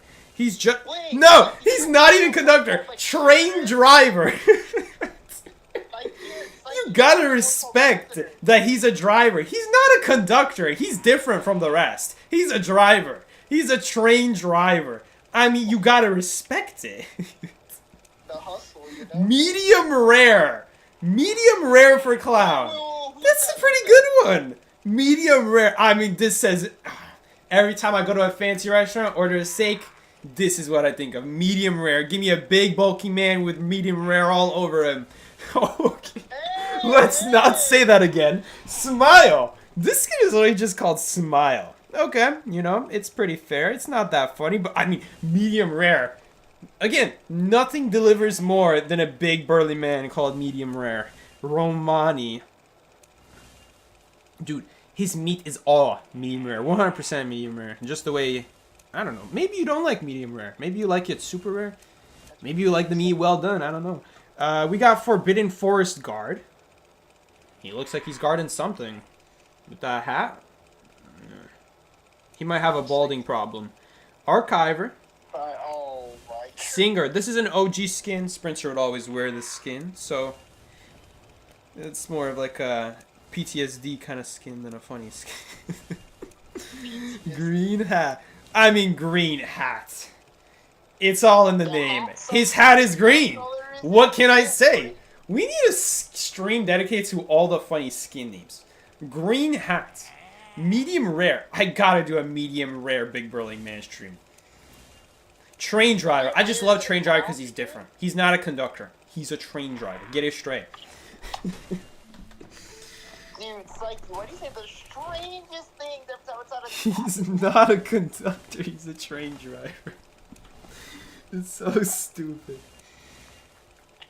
Boilermaker. Okay. Ice blue. Ice blue? Yeah, he was pretty icy and he's pretty blue, I'm not gonna lie. This one is a gray one. Bohemia! What even is that? Bohemia! Like, how do you even pronounce that? It's just him, but purple. I remember this was an OG skin. This was one of the better B tier skins. It was just a better version of Bohemia. Crimson. Suffering Deer. Village Guard. You see, these are like more serious. Wow, that's a lot of S tiers for Ripper. Black Baron. Leaf Knight. Coffee Knights. Coffee Knight. Brass Knight. You know, they're all knights. He skips past Financer? Dude, he's just doing your taxes? And then they actually have a knight skin. Rose Knight, Brass Knight, Coffee Knight, Leaf Knight. Skip past Financer. He's just doing his taxes? I was about to say, why didn't they name this one Black Knight? I see now. Okay. They didn't want to get any racist comments, dude. Red Osprey. Lost Soul. This is actually a pretty good skin. This one's cool too. Psyche, Financer. Financer? Centipede? Why is this skin called Centipede? It's a beat to ew. We might have to play that on stream. Wraith Guard. Deceptive Calf. That's really weird. Two-Face? This man is like giving Joker vibes at this point. This is a really cool skin. That skin is good. What? That skin is good. Guys, we can't have the Black Knight. Psyche, I'm not gonna lie. The Two-Face skin is pretty good. Dream Shell. Sicarius. Cyan Weave. Camouflage. I don't think she's fooling anyone with that. We're just looking for great skin names at this point. Rose Satan. You see, I'm pretty sure it's the OG characters that have these really silly names. Although Prisoner, then again, Prisoner with Moldy Bread. Okay, you don't think Return Date is a really silly name? I don't know what Return Date is talking about, no. Psyche, are you also disappointed you have to get the patient because it's limited? Yeah, kind of. Bro, I'm so disappointed. I don't even have enough for it. I'm gonna have to sell my thousands of B cards. I don't want to sell my B cards. I want to keep them. I want to keep them for no reason. Olive Branch. Wine. I never understood this, but I mean, maybe there's a wine that color. This could have been Moldy Bread, honestly. This is the OG Moldy Bread right there. Distinguished. Do I have that one? What is that? What's that? What's the skin of that one guy? This one. What was the YouTuber's name who got canceled? Who always, I don't know if he always wore the skin, but he had it in his name. Azure Ceremony. Voyage. Museum Shelf. Spiritless Conductor. Oh, that's interesting. Stealth, Gloom. Black Sheep. Playing as the Black Sheep in Identity 5. Everyone's gonna be like, what? They added a sheep? Wait, Psyche, do you think a shepherd would be a cool survivor? Yeah, you could do it. Dude, add anything. So what does he do? He just throws a sheep in there. I don't know, man. I'm not the game dev. Okay, but like, Psyche, if you had to make a survivor, what would you do? I had better ideas for a hunter. I had an idea for a hunter a couple days ago that would be called like a cool thing, and I forgot now. Go for it, go for it. I have an idea for I forgot already. I told you, I forgot already. You forgot? It was a couple days ago. Was it like an animal or was it like a bee? It's like an occupation. It's like a job, you know? Oh, the chemist. Yeah, chemist. Is it the chemist? The chemist, yeah. Oh, so I had a different idea though. It's not the chemist. Chemist is like an old idea. I remembered an old idea. I don't remember the newer one. Oh, I thought you were. I don't remember the idea, but I just remember how old they are when I do remember them. Oh my gosh. It was an occupation. Was it like a highly respected occupation? I don't remember. I just remember that it was, you know, something that could be used. Like you didn't have a hunter badly. selling lemonade at the lemonade stand, right? What? No. Of course not. That better not have been your idea. Oh, my idea? Yeah, my idea is I think I want a scuba diver. A scuba diver? What? Okay, you better explain this one. How would you possibly fit this in the game? Harpoon gun and oxygen. Scuba diver. Yes, guys, because you need oxygen and breathable air. Air that speeds up survivors if inhaled. What is... This sounds more like a drug, excuse me. Maybe you should call him the druggist. What? What are the names? Drug dealer? Is that going to be the name of the survivor? No, the scuba diver. It's scuba... I'm sorry, it makes no sense to give oxygen to survivors that basically makes them high. I'm sorry, you're basically making them high. Why does Magician look like a square block? Miki, you're telling people to inhale gas that makes them run faster. What do you think I'm gonna think? The dealer! There we go, the dealer! Dealer sounds wild. The dealer, yes. The rating for this game is immediately gonna spike up. Dude. No, with China censorship, what do you think they're gonna put it as? Laughing gas? No. They're gonna put like the flavored oxygen that Good Mythical Morning did. Flavored oxygen, yes. You put orange flavored oxygen and it just excites you so much. Like, man, I'm really motivated to do work today. What is the survey about? What survey? Oh. Which skin do you think is the best? Did I not title that? Well, yeah, I titled that. Which skin is the best? It looks like Moldy Bread won with 52%, but Purple Eggplant in a close second, 39%. No one likes really Green Jade. I guess it's acceptable. Alright, guys. Understandably, Moldy Bread won, but I think everyone loves Purple Eggplant. I mean, who's going to complain with Purple Eggplant, you know? Psyche, when are you done with your studies? Next year. You're right. Psyche likes his men medium rare. Take notes, guys. Psyche, they're never really gonna let you live that one down. New skin poll. Which one is better? Which skin is better? I mean, you already know when I'm giving you these names. It has nothing to do with what they look like. Just which name do you like better? Medium rare versus train driver. He's not a conductor. He's different. He's a train driver. Get it straight. Which skin is better? Train driver or medium rare? I mean, dude. When you order your meat medium rare, that is exactly what I expect to see. But then again, there's nothing I expect more than walking into the room where the train driver is and being like, hey, train driver, what's up, train driver? And the dude's like, yeah, I'm the train driver. I'm not a train conductor. I'm different. Oh yeah, I'm a train driver. Is gravekeeper. Train driver is the clown. No. Train driver is clown. Are you telling me there's a second skin called train driver and they still didn't get it right? But Gravekeeper came before. Sorry, no, Mickey. Train driver skin came before Gravekeeper. They could have just called the train driver skin train conductor. Wait, where is it? I don't know, Mikey. Yeah, there is a skin for Gravekeeper called train conductor, but this skin came after clown. So why did they call clown train driver? They're from the same essence. Do you see how modernized clown looks with train driver? Does it say which essence it's from? We're searching this up. Gravekeeper, train conductor. I can't believe I'm searching this up.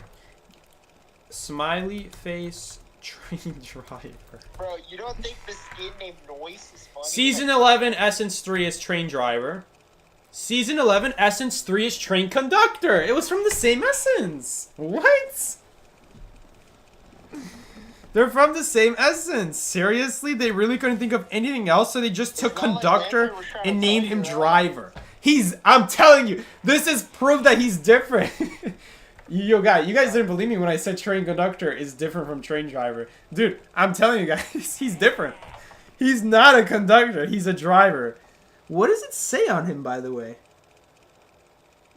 Why is he called train driver?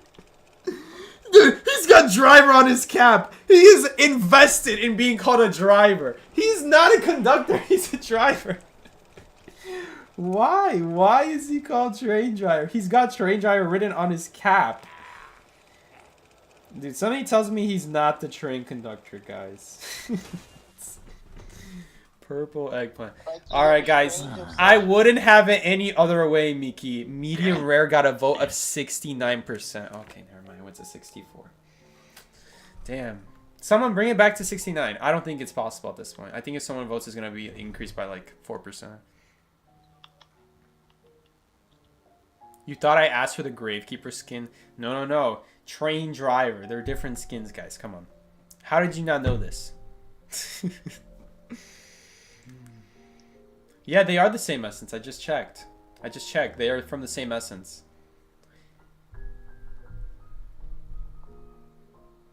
The dealer. I'm dead, man. We need a survivor called the dealer. The chef. Maybe we need a hunter called the chef. I think a character of food would be pretty cool. The chef. You know what's like your best idea was the shepherd to go toss the sheep at him. The shepherd, the chef.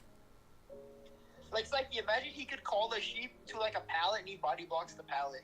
Dude, just, like, what if we get... I'm in the bag.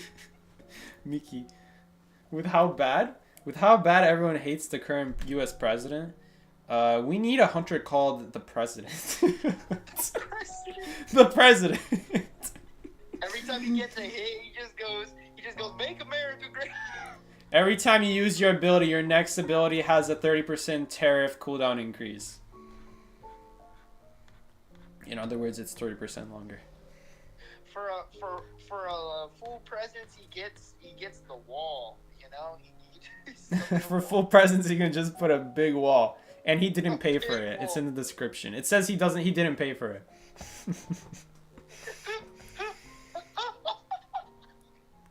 You love the Headman thumbnail reference? My thumbnail is this. Joseph, this thumbnail that you see my head floating was from like 4 years ago. What do you mean Headman reference? The dealer could deal cards. He could deal cards. I do think a card guy would be cool.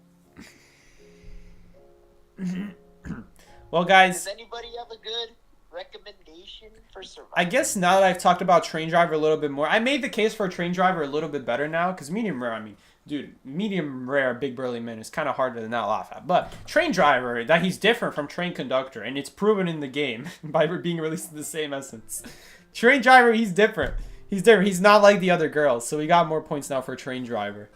People are respecting the train driver. You know, I like that. He's driver. Respect the name. I don't. Mickey doesn't. That's why he's a medium rare boy. Bro, medium rare is funny, okay? You can't deny it. Dude, we need to find some more silly names. Psyche, you're gonna spend. We gotta ask another Schmitty. hour. Like, Schmitty, what do you think? What do you think is better? Train driver or medium rare? Like, what do you like more? You know what Schmitty's gonna say to you? He's gonna say, "Who's this?" Who's this? Doesn't even know me. Guys, why does Weeping Clown not have a skin called Purple Eggplant? This is actually upsetting. Weeping Clown doesn't have many skins in general. Weeping so Clown I should think have a any skin called B Purple tier- Eggplant as like a throwback to his Purple Dude, he has Eggplant. like no B tiers and stuff, man. Weeping Clown? These are C tiers, by the way. Purple Eggplant is a C tier.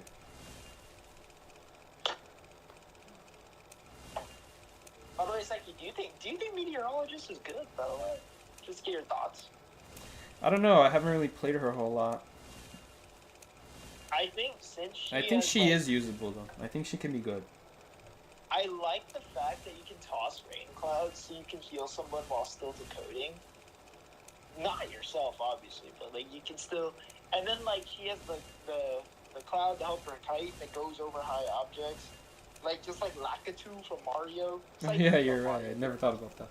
Yeah, the Lakitu. And then you know the pushback is pretty helpful for whenever. Basically, I'm saying she has a lot of different tools in different situations, which is like kind of what you need in the game. Vicious Yellow. And you get like four uses. That's 3. not bad. Most characters get like 3. 2 or... Oh, 3? 3. Unless one of them is small. If one of them's small, we get 4. If you make it small enough, I guess it is possible, yeah. Okay. Because for me today, my kite, I used it 4 times. Yeah, okay. You can use it for them. Yeah. And the push is like strong enough to like get them some. It's like a portable wild. It's like wilding in a bottle. God, that'd be horrifying. Just a wilding in a bottle. If I ever do an Identity 5 like game show, I gotta do a question about this. Which one of these is the original skin? And I just show the skin. I don't show them the name. Is it this one or this one? What were they thinking with this? This is not even a different color. Gray versus white. How many people are actually going to remember which one is the actual original skin? They're gonna get Mandela. You know, they're gonna get Original Mandela. versus elegant gray. Which one is the original skin, guys? Is the Sparrow Lady normally wear white or gray? And it's one of those things that are like, seriously? They have a skin that's that close in colors? Classic green. They've become a lot more tame with the names. Harvest Hustle? Dude, there's no way they put Meteorologist in a cow outfit. Holy crap. The cow outfit? It's not bad. They made her a cowgirl, bro. I'm done. Psyche's gonna be calling people cows. It's gonna be accurate. You heard it here first. We need to do a stream now titled Meteorologist Cowgirl Stream. And you know what the thumbnail needs to be? It needs to be like you yelling and there's like a cow in the background. Oh, Friday. I don't think Miki gets it, guys. Does he know? Miki, I don't think you know. What do you mean I don't know? Oh boy, guys. We're moving on. What do you mean I don't know? Who said, oh lord? Lantern gets it. Congrats, Lantern. You've been scarred for life now. Wait, Psyche, what'd you say? Ink blue. I said ink blue. No, you didn't. You said something Yeah, about you the got me. I cow. said Moonshade Cyan. Uh. Dude, Scholastic reference. Who went to elementary school and you got those like Scholastic book offers? Scholastic sponsored this stream, guys. Novelist skin called Scholastic. Dude, I feel like I'm in a Scholastic book fair right now. Scholastic book fair.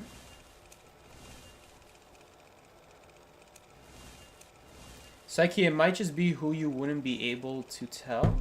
What is this talking about?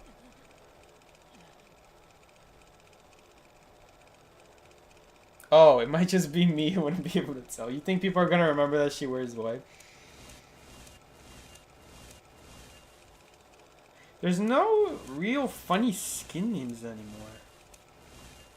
Lovers in bathrobe. Any skin that patient has, psychologist has like a copy of it, just name something else. You have a Christmas skin? Is this a Christmas skin? No, it's not a Christmas skin. It's like, it looks like a Chinese outfit. Maybe a Chinese outfit?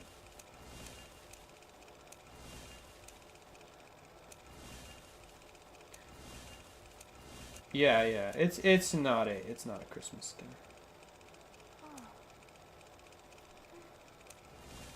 Girl in the painting? So what is this one called? Art exhibition visitor.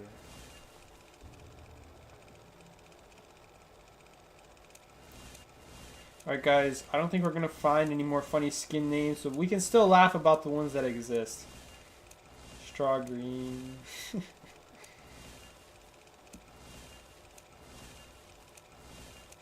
Alright guys, we're gonna call the stream here. What are we doing still streaming? I'm talking about making votes about skins. Who cares? Okay, Psyche, what do you think of Painter for Thief? You're right! You're right! How could I forget? There's a skin called Painter. We're gonna do the all Painter stream and it's just me playing as Thief. I actually don't have it. Do I have it? I don't have it. Oh wait, I do have it. I don't like him. I feel like this guy looks more like a painter. Lacure? I don't even know what a lacure is. Like, am I wrong, or is there a clown skin called Prisoner? Is there a clown? Oh yes, there is a clown skin called Prisoner. You're right. It's the skin. Prisoner stream. This isn't playing clown. Prisoner stream, guys. Every like few months, I just need to do a troll stream, like all Prisoner stream, and then all the Prisoner fans click on it. It's just the Prisoner clown skin. You like his silly mustache? Yeah, he does have a silly mustache. Mr. Pink. Iron Hat Commander. Limited skin, by the way. The Ruler? Excuse me? Yo, I don't... That plus sign looks very close to something else. Just add a couple of markings on there, and dude, I don't want to think about the Ruler skin anymore. That's for sure. They really added a skin name called Ruler and got that close. Dude, this is not okay. This is not okay. I would be scared to put this kind of skin in my game. Like without the marking, it's fine, but holy crap. That is close to something else. What flag is that? What flag is that, Kaibi? He's the ruler of that country, yeah. We'll just I can't believe you'd rather browse the book and have a giggle rather than play an actual mode of the game. Dude, when you play the game this much. Wow, that's a lot of apples just for subscribing. Don't worry, guys. I'm going to watch all of it. Whoa, wait, Psyche. Subscribing is open again? Subscribe to 12 matches and you get 200 apples Is it for open each. right now? Because usually it's Yeah, just not. subscribe. Oh, there's a new accessory. It's for novelists. Okay, what does it do, though? Well, I don't know, Psyche. Nobody has it yet. I'm sure Skashenka or someone has, like, a video of it.